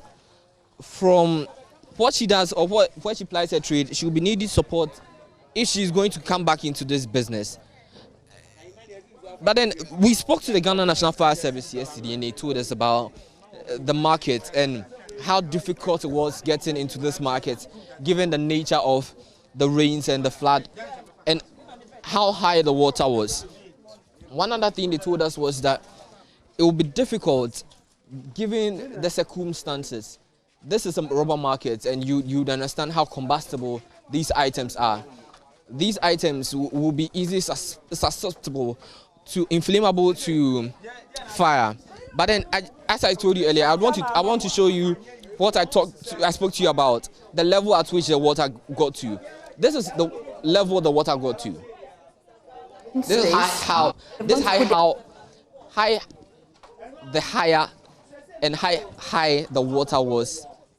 This is how difficult the water was for the Ghana National Fire Service to get close to coming into this market to try and douse the fire. But then it took some close to 12 hours for this fire to be doused. In fact, you would notice that there's a bit of smoke here in this market, even as the fire has been doused. But then you would also notice that these individuals are trying to gather as much as they can from this market.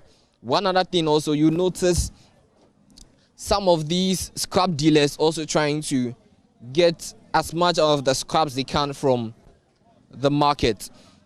But then this will be the aftermath of the market, the fire at the rubber market here at Odona. The traders are at the other side. You'll notice some smoke also and some fire also over here. But then the traders are at the other side. And from all indications we've got so far, they are trying to gather their wares, trying to pick up as much as they can from this incident. I'll try and get close to some of them so we could talk to as to what support do we need from government in terms of this fire incident. But yesterday also we indicated and we saw some response from the National Disaster Management Organization, the Ghana National Fire Service, and some security apparatus. In fact, we saw the MP for Korle-Klottey and the MC for Korle-Klottey all here present, trying to ensure that the individuals who were trapped here in this market and in and around this market were saved before the fire incident, before the fire was doused. Let me take my time here. Okay. So, Chief, good morning. You're welcome to Joy News. I just want to understand from you.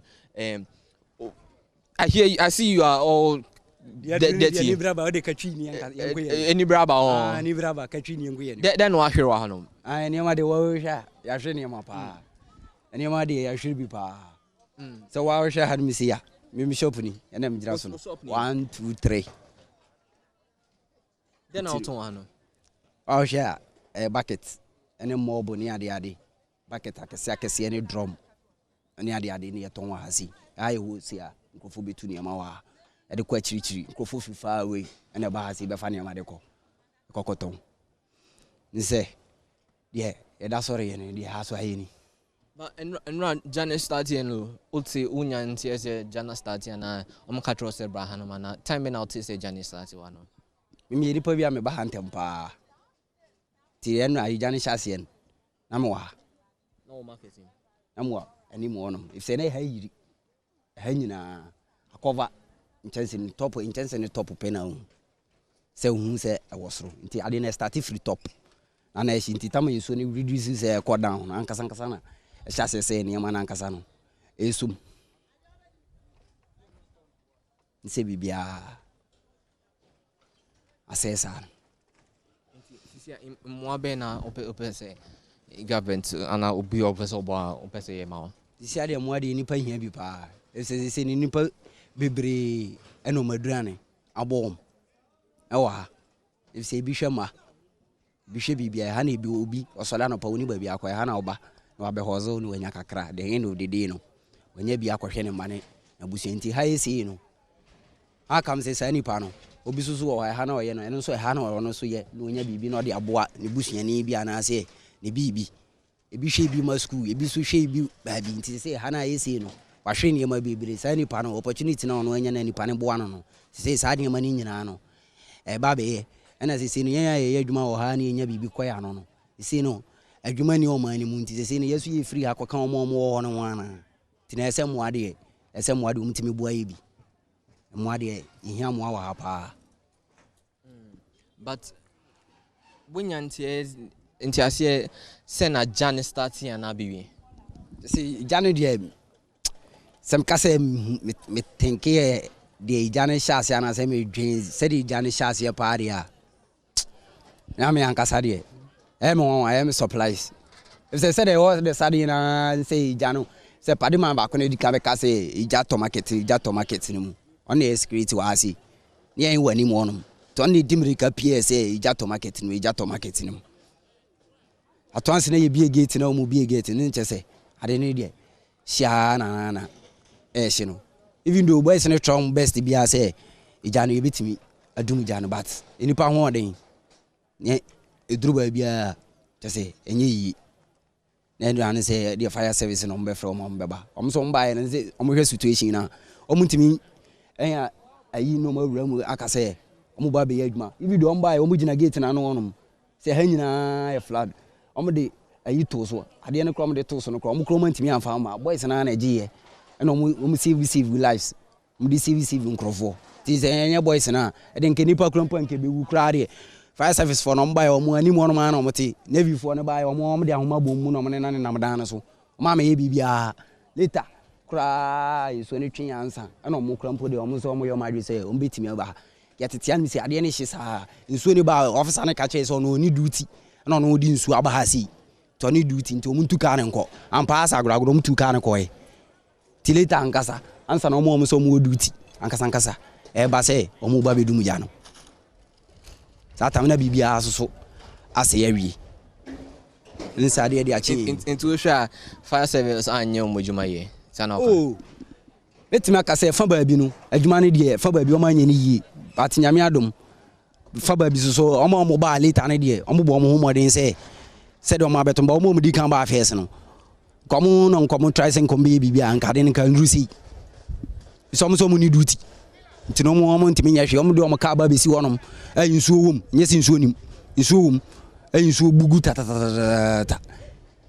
omo anya hwe nti omo ko ye na ansa na second badge for na omo so omo duty na omo ba no ansa na omo timi abo ama ija no akofom but still na dia aya na haye no ye hwe ayenye yi say yani nyina tutu aka yensam.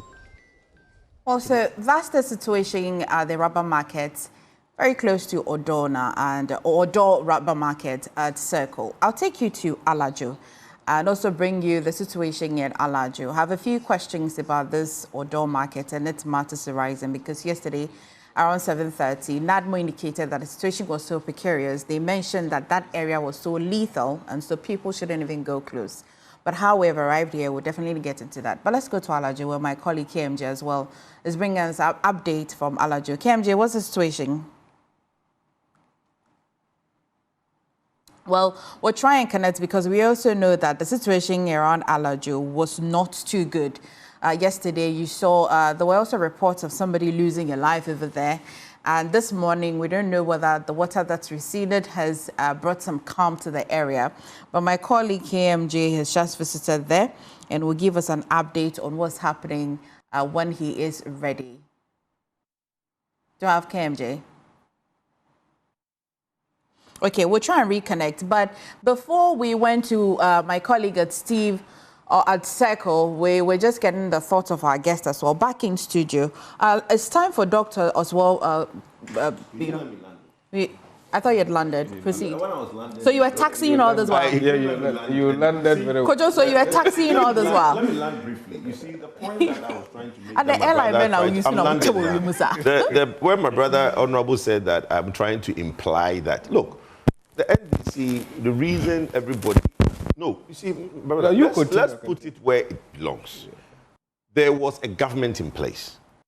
The flag bearer of the opposition ran various commentaries. You guys did a manifesto. In your manifesto, you put a lot of things in your manifesto to stop this thing that is happening. You've been in power for 18 months and it's gotten worse. That is why it needs to talk. Okay. If you think there is something in Accra worse than this before yesterday, please bring it up. Well, Doc, let me hear from you. But when I come back from Doc, Honorable, I'll come to you because the minister in charge of that sector was briefing Parliament on Friday. One of the things that he said that caught my attention suggested that there was a contractor in charge of working on a certain project between that Odo around Nima Paloma stretch. That contract, and that contract had been terminated, which meant that the project was stalled at that particular time. So we'll come back to get to know why it was stalled. What was the briefing he gave? In fact, he also mentioned that this garage project officially started in 2024. Actually. Kojo, it suggests that on paper, yes, it was signed 2019, but it actually started properly in 2024. Doc, I took your time because I was waiting for my colleague. I do not want to interrupt you when you start, so I'll go back to my colleague and come back to you. KMJ, what's the situation at Alajo?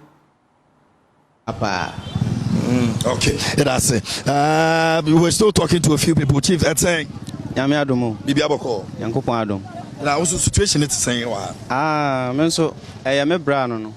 Na enra isan de esi yenti na ma yen soso ya ba ha nom enra ye hwe de esi ye ne de a yankopon na ye aye adom ne nka de besi ne nye enti ne de aseda be manyame de aseda be nyame yo na de na wo fi say ye ya sa ne ma we intense bi de be ye ne say ye be sra aban ne say obeye ntoto ye yi because de ekoso ne nye wo hwe alajo ha say nsuo to a ehu pa ye be sra aban ne say omunye niema yi se da beboa temamufo no ba bia nsuo to a ye hwa ehonom no ehonye save ema o mine ehonye save matemamufo no te besra ban se onye ntoto ye yi se da ba ya nsuo to a temamufo no so omho beto nti de besra nso no. Okay, yo, we're still here and we're talking to a few people to find out what exactly they also make of the situation. This is Alajo, the very popular Alajo. If you've driven here before, you would understand that it's a very busy place. There are a lot of businesses all around this place, and sometimes if you come here and there's no rings like we are seeing over here, it's a place that you definitely will think that when it rains, situations like this will not happen. But that is the situation over here. Conversations are going on, what we can do to avoid some of these things from happening. Some are blaming the government, others are saying that it's a citizen thing. We all need to come on board and ensure that we do the right things to ensure we don't experience these things anymore. And so the conversations will definitely go on, but we're here. We're finding out what the aftermath looks like in terms of situation over here. So let's get talking to a few of the people and listen to them what they also think about the situation. Chief, let's say, yo, Yami Adum. Bibi Aboko. Yami Adum.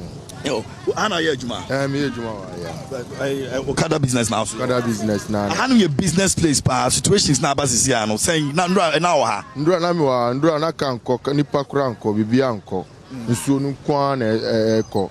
So na ya anu mu ni nya ma utumi containers ni nya any shops ni nya eko. Nsuo ni dia ha adwin pa ha adwin. Why Yejuma wo ha che? Ma Yejuma. Ebi asise da. Ebi asise so enye sei. And then ndura de ni na dangerous pa ebi asise so insist say na ndura ube cars are still cars they were got a smooth by this time David nentue ni nia na eko container bibia cars ushe got any kura still ube cars were got any nti ndura de ni na dangerous pa massive. Okay. Yo, Mama Brana, you didn't come over. Also, situation in Brana so to now. Is the name of me Alajo Haya and a toy how much and a free best say. me fa se be se won ni mu na ye se pe se tuton kakran but ade chi ye ne de ye nya ni easy and I got say da hoyi ye say every 6 months bia ye ntimu e ma ye but ye ntimu and no de alajo for ye hunu amane kasa ye hunu amane ene wo de kukurukura na wai na sesi abrabo ye wo mo tokura ye nto na ye niebe nyina hwere ye me se me niema ma yi bi kofi o me yi bi kofi enti abane mu kompom behwe na chi no mboa ye ne niema ekwo so de bo nkwala ewu ye e bi mu na ntue che se no de na ya homete e ya homete gota na kasa ye se ye nti mu ma ye Muntim, and I also no a majority for no gota no, Omada Yabola, Yenjai, Namboye, Yenya gota na a bola, no Yenjai, Naya for bola, when they see her my Naya Bobo and Yamano, it's Yadi, Aqua boom, Yamua. Yo, that's it. Chief, let me speak to you for a moment. How are you? I'm fine. Your name is? I'm an engineer, Nico. Engineer Nico Kwejo. Engineer of CCTV and solar technology. Okay. Well, where were you yesterday when the ring started? Yesterday, I was in the house. I was here when suddenly this big gutter break in all the premises.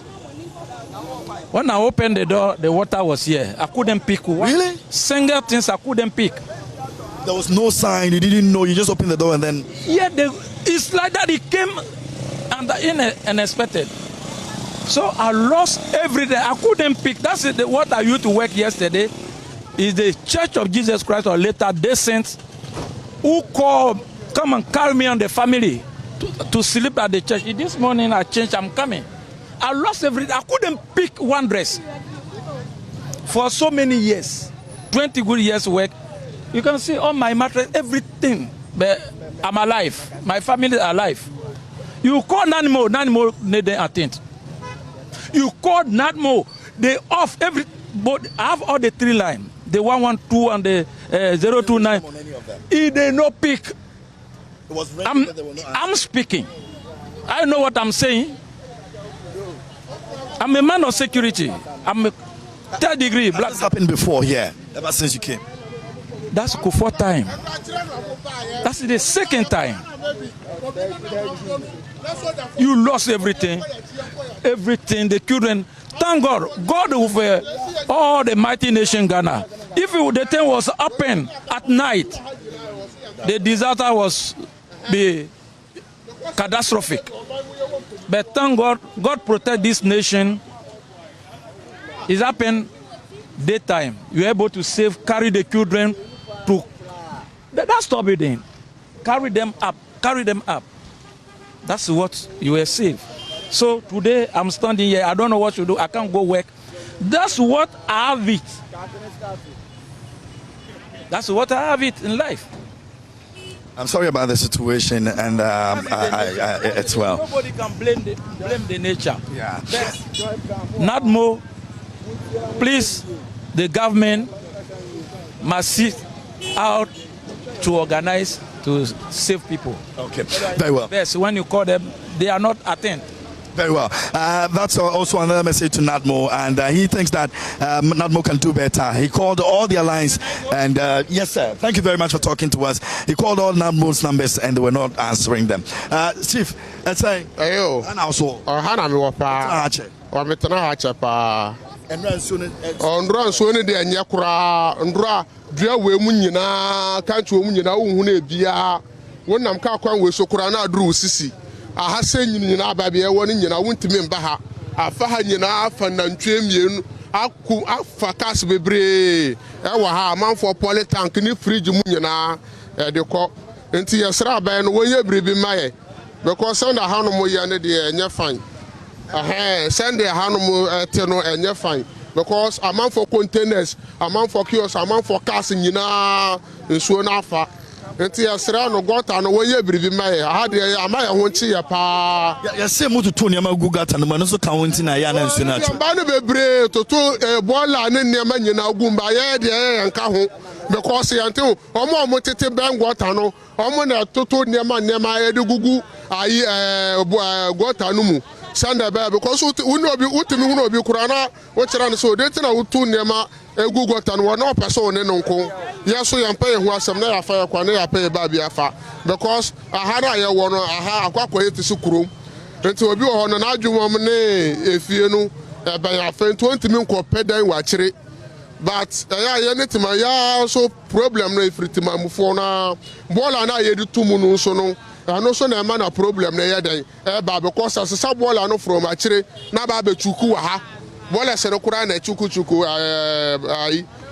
bridge no because yes ada enye fine wo be ka na akwa etesintu no na nipa no person didi watem and also enchire hwe it make sense because yeah, your money, a baby boy, and I'm penny for no so yes, Roma.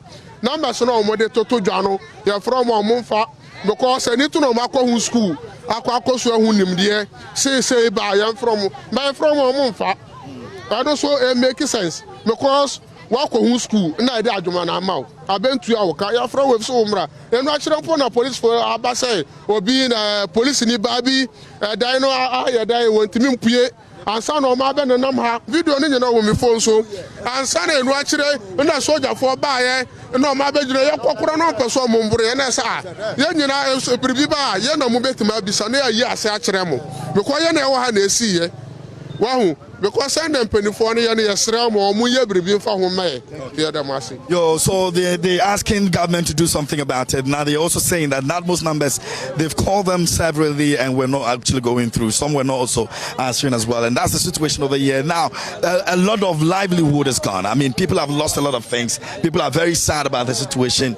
And we're looking at how best we can help with the situation over here. Now, I've got a young man over here and this is your son? Yeah. Okay, what's your name?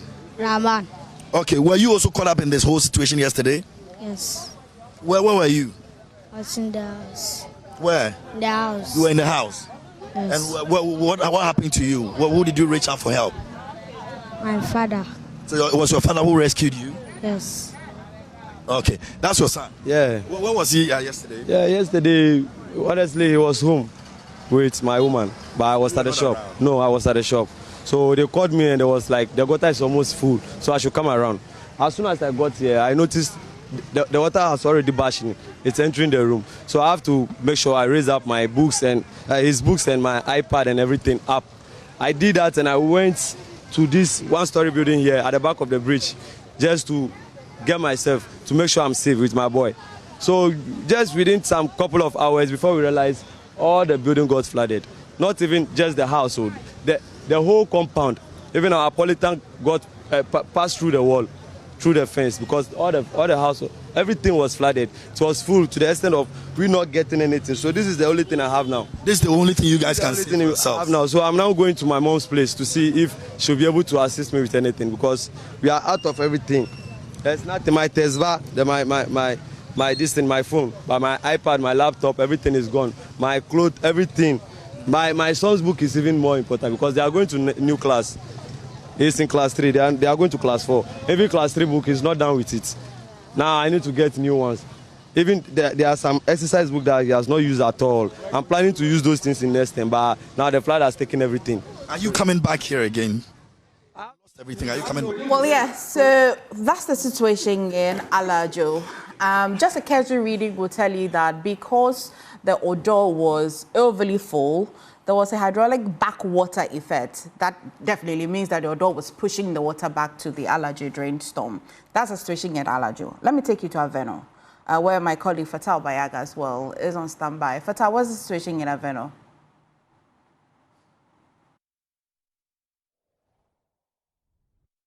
MFA, the distraction is palpable here. In fact, across every part of this area, many of the business people are trying to salvage what they can salvage at the moment. They tell me that they've lost thousands of Ghana cedis following yesterday's heavy downpour here. So you see this man here, he is trying to wash the son of biscuits and milk, among other things here. He is trying to salvage a few things that he's been able to recover after the huge downpour yesterday. The owner tells me that many of these items have been washed away into the Odona drain. The Alajo drain and all of that. So it's been a very serious situation for many of the people here. And even if you look if you look over there, many of the people there are trying to also salvage many of their items after yesterday's downpour. We'll speak with the owner shortly, but MFA, let me just take you through. In fact, they tell me that there were so many cars here. Some of them have been washed into the Alajo drain because of how the current of the water, it was so strong to the point that it was able to wash vehicles into the drain. And the distraction, the situation for many of the people here, business owners, is very serious at this particular point. We would speak with some of the people who were affected by this particular situation, just to appreciate what they make of the distraction that happened yesterday. You operate here, your office is here. Tell me about how you feel about this particular situation. Normally, it has ever happened before, about 10 years and over before. But this one particularly is worse than what happened before. The flood, you can see here, this is the level of the water. As you see here, that's the level of the water. And then the whole compound was full of water. It carries these tanks that you can see here. A whole tray of these big tanks has gone outside. And then we have machineries here at the workshop here. We have machines here. This is Ghana Metals Fabrication Company Limited. So all of our machineries that we have here has damaged, completely damaged. So the distraction appeared to be glaring. How would you do, or what would you do to get back into business at this point? Now we don't actually have means, so we are looking upon the government or whoever that can come in, especially the government, to come and assist, because this is above our level. So we are looking upon the government to come and help us, because all of machines is gone. The damage is too big. In fact, if you want to calculate it, it's a whole huge of money. So the company is suffering now. So we need the help of the government. MFA, he needs the help of the government, not just this business. A lot of other people are struggling at this point. In fact, some of the business people are scooping water out of their shops just that they can try in a way to begin operation again. For many of them, this is a very difficult situation for them. But let me just take you to this particular point, where many of the biscuits and other items that were brought in just before the flooding, that were brought in on Sunday, and they were being prepared to be taken to the market. All of a sudden, after that huge downpour, all of these items are now, covered with sand and water. The people here are struggling to recover from this particular situation. We would get to engage the owner herself. At this point, she's still trying to come to terms with this particular situation. She tells me that she would lose millions of Ghana cedis following yesterday's downpour. But let me speak with these people who are trying to scoop water or trying to clear the frontage of their shops so that they are able to operate again. They are able to operate again following this particular situation. I cannot pass here because of how muddy the place is, but let me try and speak with a few people here just to appreciate what they feel about this particular issue. So your car was submerged in flood waters. Talk to me about how you feel about it. Oh, I feel bad because. But too much, because we can't do anything again. So we are managing our things small. We are managing our things small. Okay. So let me call my brother one. Around here. Okay. So Emma, let me speak with the business lady, the lady who brought those items to this particular place, just to get to appreciate what she feels about this particular situation. Your items were swept away by the water. Talk to me about this whole thing. Okay. The issue is that it's beyond my control because all the goods that were flooded was on Saturday was taken away by water. None was recovered. The few that was recovered, the condition is not even okay. So that is all I can say because I don't even know what to say again.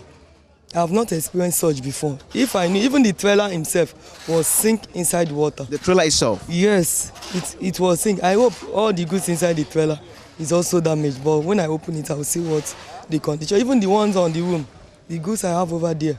Oh. So you suspect that the water may be inside the truck at the moment? Yeah, I think so. There might be a water inside the trailer because water was entering the trailer. So in estimating, how much do you think you will lose following this particular situation?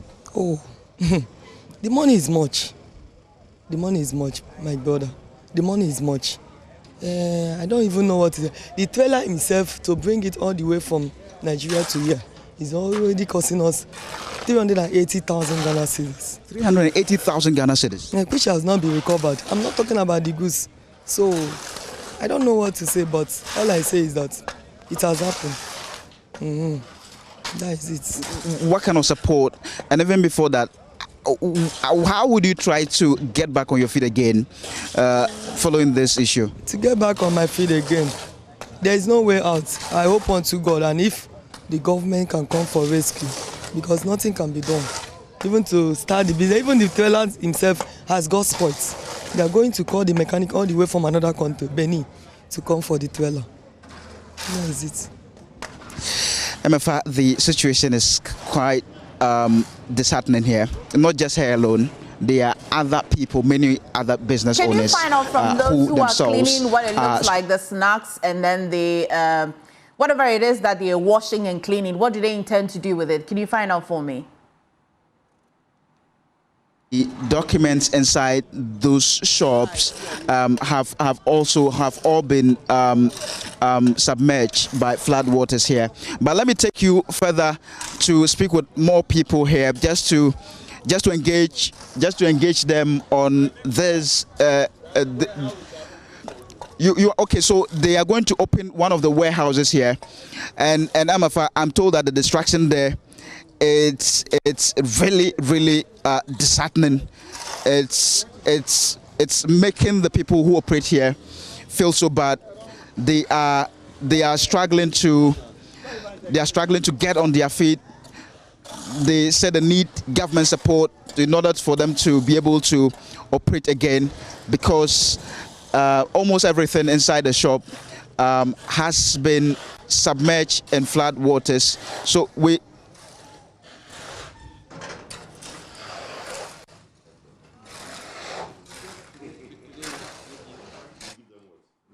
Fatal, if you can hear me, I know that you're taking me into something that looks like a warehouse. What happens in there? But I also saw that some people were trying to wash some of the things that were left off. What are they intending to do with them? Are they washing to sell them, or they're completely destroyed?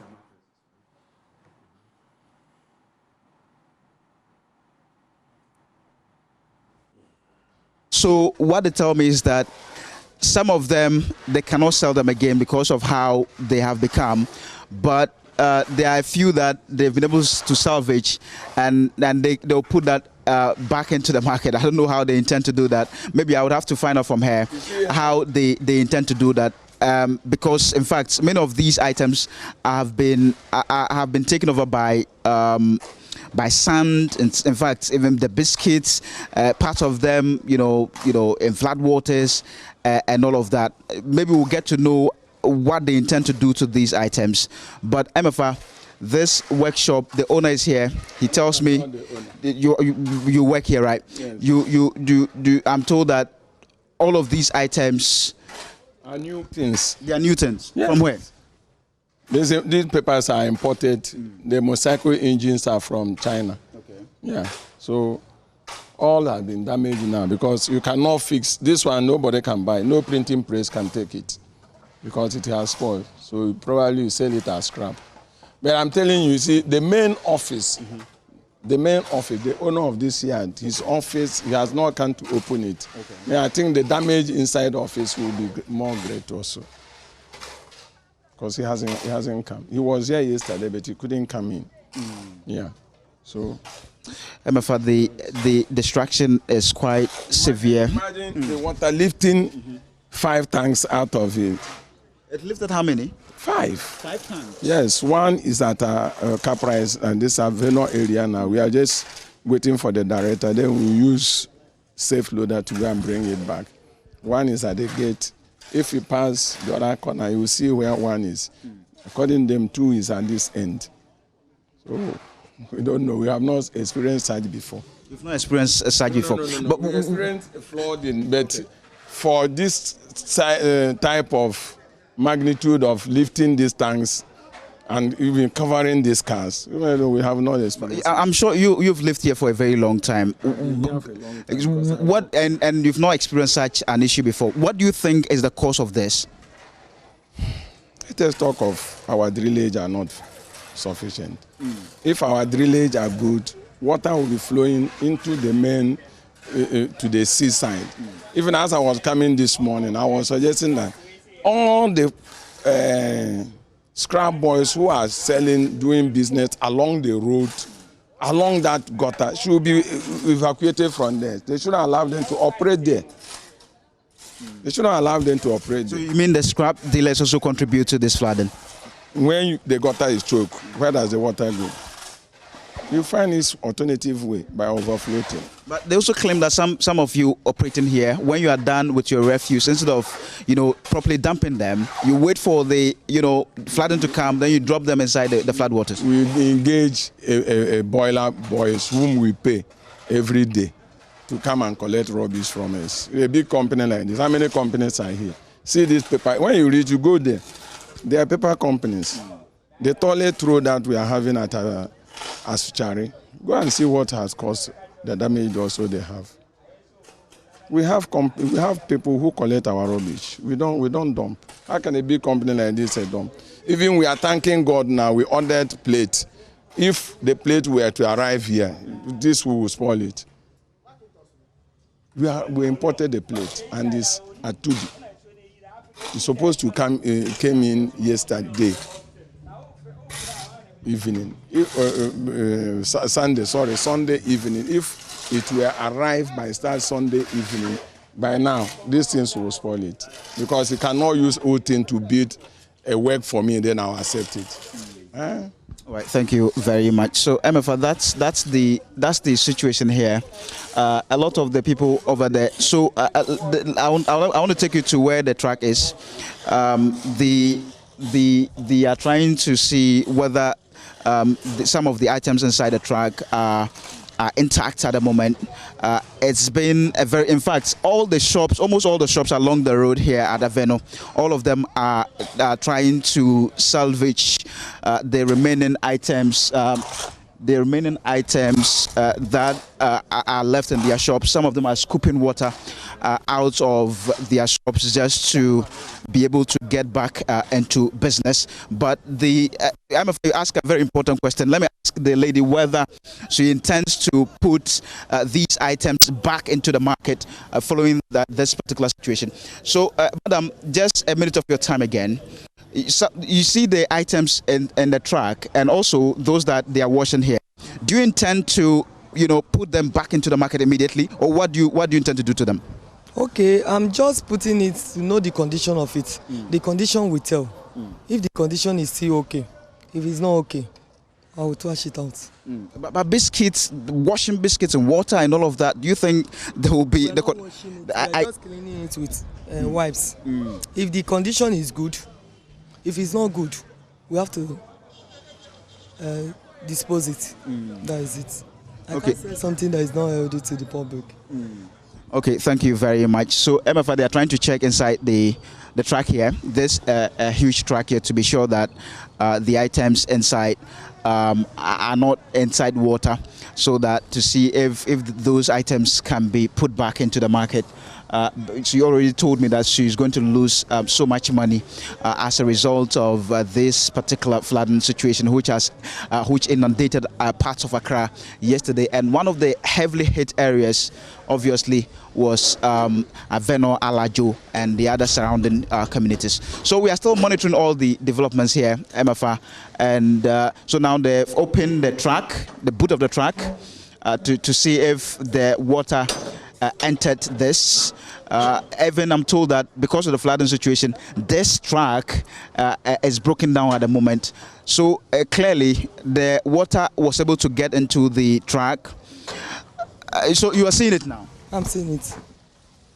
I'm seeing it. Water entered it. So there is no way up. You can see the mud. Water entered the dweller. So I don't know what to say. I don't know what to say. All I need is, because right now there is no way to have the resources to resume the game, because most of the goods is damaged, and this trailer now to put it in good condition is also money. Yes, it's also money. So you think this could collapse your business? Of course, to an extent, of course. So we are looking for financial assistance from the government, if it is possible. Yeah, of course. Hey, a lot of damages has now occurred, of course. Because from here to the edge of this trailer is water. Because as it's going, it's entering inside. Yeah, a lot has been damaged. This will tell you the level of distraction. In fact, this track is a bit high, but the water was able to get inside, and the goods inside the track, just from what I can see, many of them were soaked in flood waters.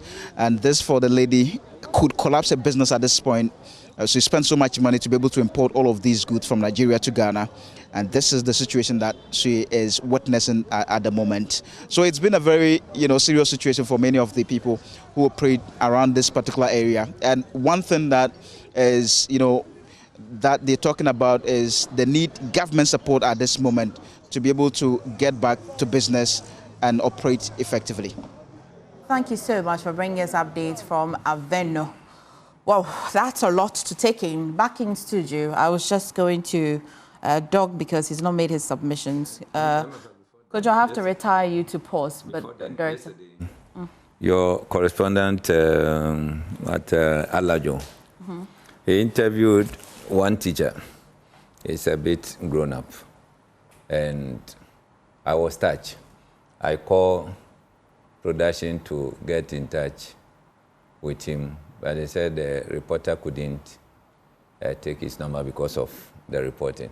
I want to put it across. If he's watching us, he should get in touch with Joy News. I want to support. He made an appeal. Yeah. And I'll ask for his monthly salary, and I'll give him 1 month's salary to support the decision. In fact, he touched me yesterday. Oh, thank you. Nobody should call me direct. Call Joy News. Yeah, I mean, once a reporter was on ground, we'll find him for you. Thank you so much, Director. Yeah. Well, Doc, I'd finally would hear from you. You see, I agree to everything that my co-panelists, have said. And the president has spoken. The first gentleman of the land has spoken, touching about 3-4 issues. For me, MFA, this flooding is a combination of all factors. Thank you. That the president touched on, what we have discussed, what our viewers also believe are the root causes of this, flooding in Accra. One thing caught my attention when President talked about the fact that, anytime something of this nature happens, we tend to put up an attitude similar to that of the vulture. So he spoke about the vulture and, the procrastination attitude of the vulture. What I gather from it is this. As a country, as government, as people, we need to be committed to ourselves. We need to be committed to our nation. Anytime that something of this nature happens, look at the lives that have been affected. The 9 lives gone cannot be reclaimed. But who knows the kind of, endeavors that they were in. The young ones, probably one day when they grow, they may positively affect this country going forward. We are quick to put up a policy, but we are not deliberate about continuity. And I think that these are things that we need to change. In fact, if there is any form of attitude that is affecting us, issues of commitment on the part of government, commitment on the part of the people of this country, and how we can buy into policies and be deliberate about policies and continue in them is something that we need to seriously look at. As we speak, we are all talking about the attitude of the people, all right? It's very bad. I mean, when we watch the screens, look at the Odo area, look at the settlements in there, how people have settled in there, the kind of buildings, close to the gutter. And what happens if these things should continue for the next 1 month? We are hearing that even this afternoon, another thunderstorm is approaching. What if the intensity will be as this? And then the point is that once the soil soaks water, okay, if it doesn't, the sunshine doesn't shine enough for it to drain deep, and then another downpour comes in, what is going to happen? All right, already, even if Odo is receded, when I was coming, it was halfway. Okay, another downpour We'll lift it again. Definitely. Yeah. And that is going to be a problem.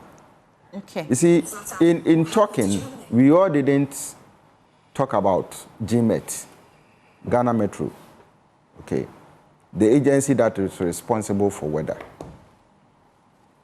As to whether they are able to signal us enough for people to know, as to whether they are able to let us know that the rain coming in is something that we need to avoid and probably evacuate or probably move away from where we are. It's another issue. I mean, no, but GMET can only do what they can because, as I was telling Honorable earlier, there are places in Accra today that are flooded that we never thought, even if GMET, gave the announcement, no, I people understand will still that. live. I understand, I do understand. Because even, I know New Plant Station is closer to Odo, all right? But what I saw yesterday, I can't recollect if I've seen a similar thing in the past. All right? Yeah. So I understand that. But my point is that if GMET can tell us, I mean, the president was talking about 56 millimeters of water, that has been one of the worst in Ghana. And this time around 140 millimeters, isn't it? So obviously what it means is that places that have not been flooded are likely to see it. They will experience it for the first time, all right? But if GMET can tell us that the kind of rain coming in, is likely to give us these volumes of water. They can't. I don't think the technology is not there. Does not okay. So then that is also another problem. because we are moving into a world of technology. It's not like we don't have it, but the technology to determine the amount of rain that God will pour down. I mean, unless we have a communication to God to ask God how many water He's pouring down. But we have also seen technologies that are able to tell us, that certain countries, that certain volcanoes will be coming in. How do you call it? Hurricanes and all that. Earthquakes and all that. But they can tell the intensity of the wind by measuring it from the back because there's wind meters to test. But how much water pours down will be difficult. The technology doesn't exist anywhere. I mean, I've not seen it. I don't know whether... But they can determine that it will be heavy. Oh, yes. But I'm saying that... So even if the technology can tell us the number of hours that it is going to rain, all right, I think that we should begin to move in that direction. So Doc, what do you recommend? That GMET to tell people so they relocate, or they should tell governments for government to do something? Communication. In fact, I heard or I've read that in the first place, GMET actually gave that signal. Okay, that it is going to rain heavily and that people in low-lying areas should find places to move. Doc, Namakwain, Samiti kiosk mu. Ewo. Alajo kwan way so baby. Yeah. But see, let me put in some small education. If there is 150 millimeters of rainfall and that happens over 6 hours, you will not see this. If that happens within 2 hours, you'll see this. Yeah. So is there? So is the intensity at a particular period within a particular period, so that you have too much water having to find space to evacuate. Okay. If it rains over a period, then the water will slowly seep away. So it is how intensity, because every time we've had June 6th, June 10th, all of it, we have the first 2 hours or 1 hour of heavy downpour. That is when we have these instances. No, so even... Doc, my question. Yes. The question again. Yeah, the question is, for example, if GMET could do any form of predictions and they're even accurate, who should they speak to? The people of Ghana? Yes, the people of Ghana. Somebody can afford to pick their bag and go live with a cousin. But somebody as well, because we mentioned urbanization. Do that. That's why I'm getting to. We cite urbanization as one of the major problems, and I'm thinking that a person living where they are, if they had another option, won't be living there in the first place. No, but the thing is that we should also appeal to our media houses that almost every morning, every afternoon, evening, you should be able to put some kind of alert across. The GMET? Yes. I mean, when they release their info, we are appealing to you what people are suffering from. They haven't recovered from the past predictions that didn't come. Didn't happen. Yes, exactly. They haven't recovered. But this time is better. So last time I had a conversation with the boss of GMET, he tells me that, and he doesn't even have to tell me, we can see that you have made great progress. I think I made that point. Yes, you do. Yeah. But again, I'm saying that, Doc, I don't think anybody wants to live in a waterway and to be swept away by water. What is the real challenge? The urbanization that is happening, how are we curbing it for people to live in areas that they're living? So that is an issue of policy, right? But my belief is this. Once you receive, if you are living around Alajo, around the Odo River, and you get to know that this is likely to happen. In fact, GMET earlier in the year had said that we are going to receive a lot of rains this year. And even in June, they also signaled that there's going to be a multi-June storm. So it means that it will rain today, tomorrow it will rain. It can rain continuously for 3-4 days. You understand? Doc, for example, in 2006, when President Kufuor worked on that Alajo drain storm, it will give me the confidence to want to relocate from where I am to live in Alajo and its environment, because I can see a visible drain storm or an area that is supposed to help with drainage. That's how confident I am. Doc, do you understand? That the challenge existed, but today I see that, my seas are drainage way. So no matter the amount of rain, right, I still feel safe. But the places that ideally should have been safe has actually also become a hotspot. So, if you are listening to the people, they have said that it has happened before. But not this huge. But not this huge. In fact, they cite that Kufuor's area, which is what they say is the reason why Kufuor went into that agreement. And even was it last week or last 2 weeks? When I was coming to your studios, all right, what I saw was close to the Odo River overflowing 8 banks because it was just at the brim of the edge of the gutter. You understand? And what came into my mind was that any downpour again today is going to cause damage. And yesterday's rain did exactly that. So if you are living there with the confidence that the size of the drainage is that huge, then probably you are deceiving yourself or you are being overconfident. Okay. All right. And look, I believe that we should be conscious of ourselves. This issue about the fact that I've lived here for that long and I've not seen this, I've not seen that, this is the first time I'm seeing. We are experiencing climate change, for God's sake. When you were showing the videos, I was telling Kojo and Honorable and Hobson, director, to find time and drive across the Weja Dam. If you send your cameras there, what do you see? We see it every day. Okay, you've been seeing it, yeah. Obviously. And do you know why? Because people feel that no matter what, even if there is spillage, it will not get in here. Yeah. And look, yesterday, the management of Weja Dam have given a signal that they are going to open 3 of their gates at 3 millimeter level or something, or 3 meters level. When? Yesterday. They are going to open it? Yes. Yes, of all these, what we are experiencing, they are still going to open. Hey. You know why? Because you must choose between the national installation, okay, and what will happen to the people. And this is it. I hear that when the volume of water behind it is so huge, it can break. Yes, it does break, like, yeah. and that would be worse. Yeah. About a quarter or half of Accra, yes, of Accra will be flooded. Yeah. So just open it.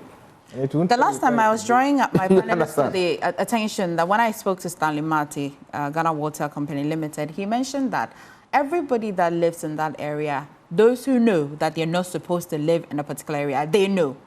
And the demand for let us relocate, they've gone past that stage because they already know, year in, year out, they know that where you're living is dangerous, you're not supposed to be there. So now they're not even going to bother themselves educating and all of that because it costs them a lot of money. They are going to spill anyway if they have to spill. But you know my problem with that, and I've always told them that apparently there's a new guy there that has come in that is not doing the right thing. Look, they have the catchment area. They know where, when it rains, it gathers in that and ends up in the dam. We have meters, flow meters, that gauges how much rain you are anticipating to come in. You don't sit and wait for all that rain to come in before you spill. You know the amount of rain coming in. Spill it. The only time the flood happens in the area is when all of a sudden there's over capacity in the dam and they have to open it at full speed immediately. But you can tell that 5 kilometers, 6 kilometers up the road, there is this amount of water coming into the dam because you have flow meters. So why wait and sit there without taking your measurements at your various flow meter points to know the amount of rain coming into the dam? Why wait for it to get into the dam? When it gets in, if they know before, what can they do? Because then you can start spilling. You see, when you spill when you spill it gradually, it doesn't flood the area. The flood, again, like I explained earlier, the amount of water you let go at a particular time, within a short possible time, is what causes a flood. So if you release the water gradually, it will go... The people who live there will not get flooded. They will not flood. You see, there is a way that there is a drainage for the water to spill. So you say that they can tell miles away? Yes. That when the water will become... Days before. Days before they'll release. Before the water gets into the dam. There are flow meters. various catchment areas, because that's how we know we are going to get this amount of rain. Okay. So we are talking about the climatic change and the volumes of water that seems to be overwhelming. Right. So you see, even this year, this problem that Kojo is talking about, the advice is given, the recommendation, I believe that I've heard it, and I've spoken with some people within that enclave. You see, Kojo, the point still remains that this year, the volumes of water are huge. We agree. And you see, the first time that they opened was when this issue you are talking about came, that he waited, all right. But, they are into water treatment. So they will still need water because definitely the water supply coming to our homes is far, far below. All right. So they may want to retain as much water as possible to be able to treat it and then supply to meet the demands.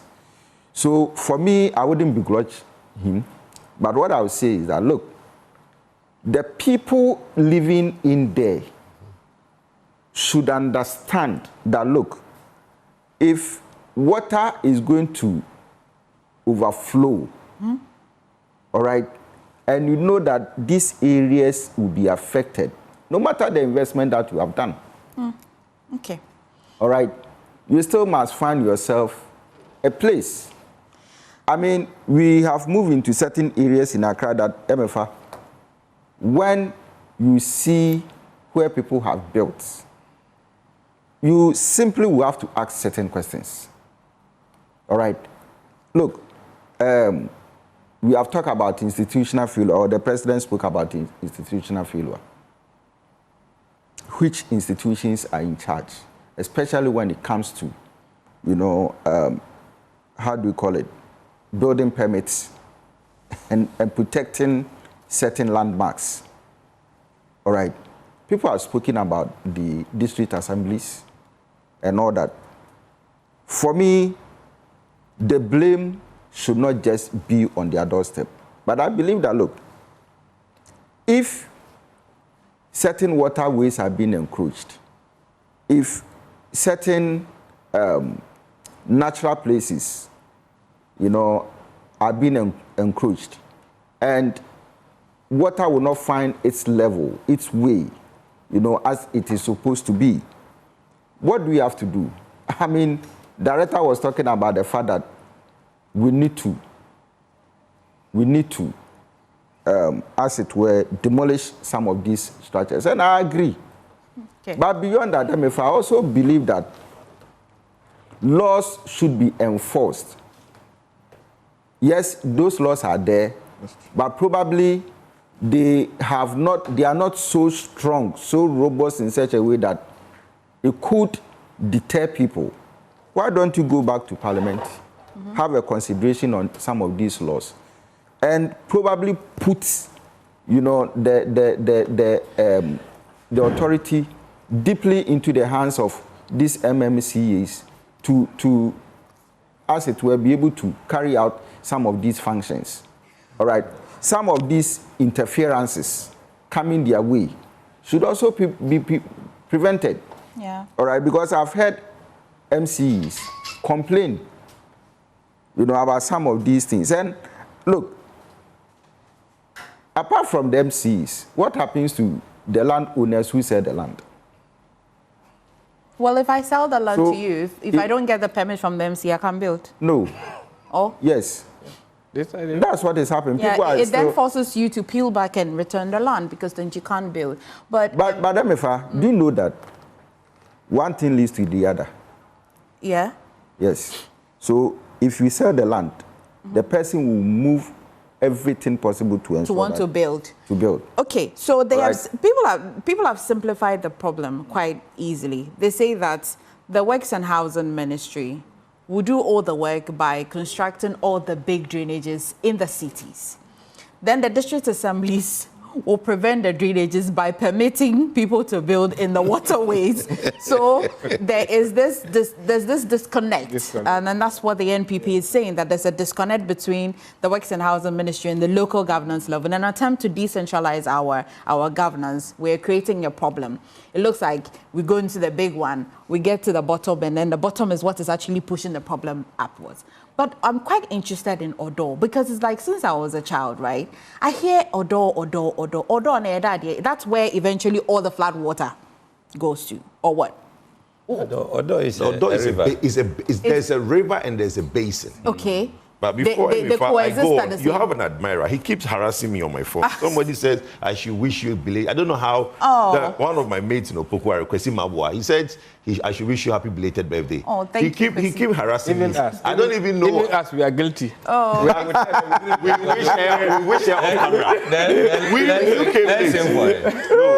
Your voice will disturb the people. Your voice will disturb the people. Your voice will disturb the people. Okay. My wife is a singer. Okay. So she's training me. So there is Odo River, Yes. and then there's the basin as well. The basin is all the areas around the river. The low, you see, it's the tributaries more, of no, the not the tributaries.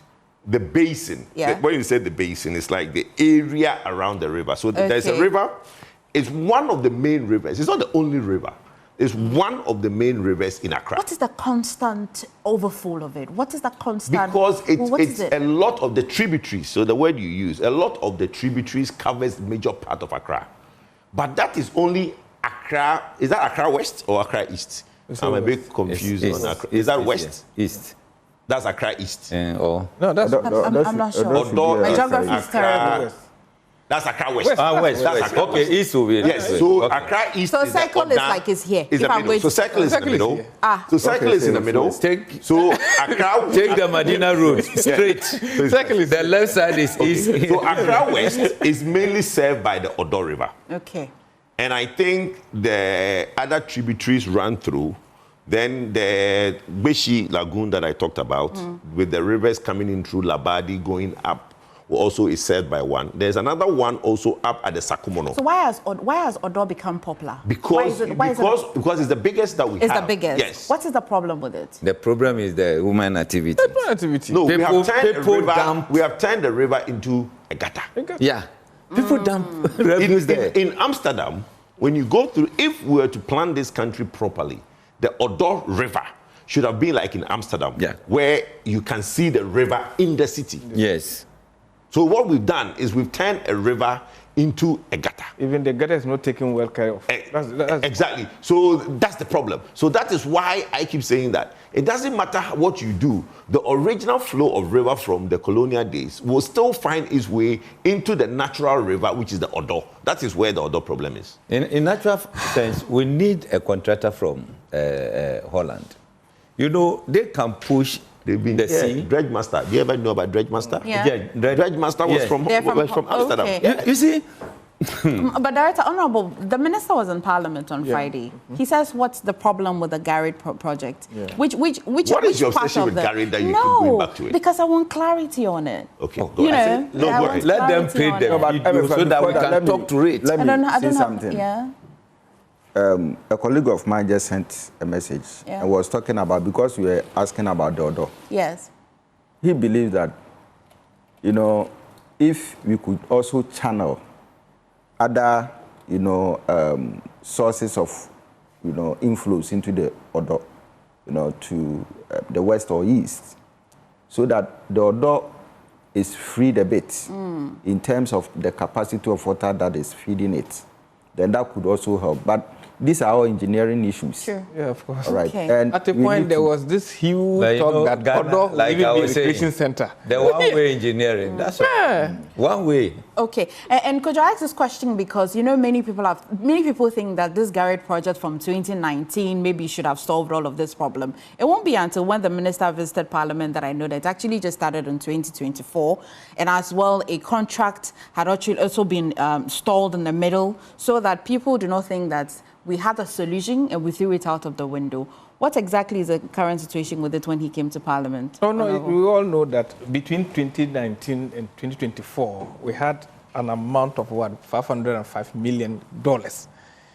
That is supposed to help us deal with these problems. Yet, much has not been done. So I think that, that's what the minister came and trying to lay bare where we are and why we are at this point. So, but like you said, to me, I think that in terms of further details as to the Garrick project, I think that the minister should be given a time so that if you can have an interaction with him, so that maybe he will lay bare the actual facts relating to what has transpired. But trust me, we have seen business being done with our woes, and that's why we are starting to keep. Let's all focus and be citizens for once and make sure that we solve this problem for ourselves. But Emeva, let us say it here and here, that from today, if money is allocated for this program, and then we come and sit here next year, and the same problem, without even being solved a quarter way or halfway, that person will be charged and will call for his head. Who is going to be charged? The one in charge. That's why, you see this video. Let's listen so that I talk to it. If they can. I'm going to say. This dredging, cleaning up is going to take about 6 months to complete this one. Then the Kwale Lagoon itself will take a longer time because that's where we have more composition of material, which needs to take a longer time, maybe about a year or two to finish. We're going to have recreational facilities. That is the sea outfall. So along we have recreational facilities. Other infrastructure, we can have some hotels will come at the end. And this makes the whole place. Then we're dredging all the way through Cycle to Kwale Lagoon, where we call the Clep Interceptor. From there, we end up at the estuary into the sea. Before the commencement of the work, this is how the situation was. The channels were heavily silted. Along the channel, you can see very heavy siltation. So this is the beginning. Then during the process of the dredging, we had these situations. Gradually, we came up to the... Well, Director, what's the problem with this video? You see this video? Yeah. How President was being convinced that they are going to do this, build recreational centers and other things. So, in effect, the reason was that, like by this time, when you are at Circle, you want to cross over, you don't have a car, you can just use a boat or whatever to cross to the other side. Money was allocated for this project. What has happened to the project? And everybody is quiet. The contractor has been left go. We just, squandered our money, and then we are quiet. But Director, they are in government. It's not they are in government. So, look, but he's also in government. It doesn't need some more than the NDC. Him? No. Doesn't need some more than the NDC. He comes here. Some more than the NDC. This is a Ghanaian. He some more than the NDC. Let him speak and respond. You try to bring a video of Ronaldo. You the whole situation. Why did you have to bring a picture of Ronaldo? Don't worry. We are solving the Ghana problem. You want us to solve a Ghana problem, but you insist of a video that shows Ronaldo. Your mischief will never leave you. This is not political. It is political. I am saying that video was for mischief. You are a problem of this country. You are a problem. Let me ask a question. Do you know? Kojo, what's wrong with this video? It was this is the president being presented with a vision. The antics, please. You see, you don't do the politics. We do the politics. There is a video, please. He is more than an NDC member. No, there is a problem. There is a problem going on. There is a problem going on. No, please. There's a problem going on. We are showing pictures of the NDC not solving that problem. Hobson has now insisted that there should be a video played with Ronaldo in it. What's the implication? Please, let's not. I started my explanation. I said when I said that there should be the center of growth. You said there's implications. But your picture of Ronaldo has implications. Let's move on. No. Let's move on. Hobson is more than NDC. No, he's a Ghanaian. If I talk Ghanaian for that. Let me take your final almost done. I am speaking, please.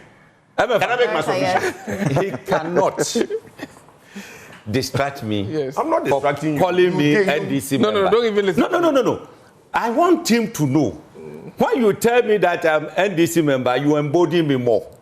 Everybody knows that I am a national officer of United Party. And next NDC. So to say no problem at all, a day will come. We'll refer you to this and NDC. Don't worry. Don't worry. A day is coming. We'll refer you. So no problem. Recommended that we find a contractor or what? Yes. Oh, okay. Money was paid. And look at how they were wrapping President Akufo-Addo. And President Akufo-Addo was, happy within him that, hey, now we are going to see recreational center at the Odo and all those kind of things. The minister, Atachia, was standing there, nodding the head. What have you done to them? We are quiet. Are you getting it? That's why I am sounding the warning that from today, we should not see some of these things. We bring this out and someone will decide to say it's political. How can this be political? And it is because of you, the type of you. That's why civil servants are taking us for granted. They chop the money, then you, the politician, you come and sit here and be defending. All right, I think you'll be defending. I think it's a good place to wrap. We've had a long one. Right. But don't need to bring our final submission. It was embedded in all of your submissions. Hold on.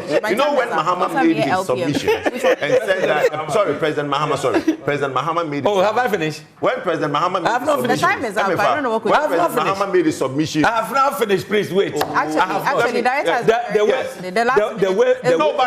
way forward is that. No. You made that when you went for Let me finish. Let me finish. I want to give the last. Let me finish. No, you can't, please. I will. I beg you. On that issue of moving Accra, let me finish. Moving the new capital. I want to make a small 30-second statement. Okay, let me finish so that you can land for me. My time is up, so you cannot distract me.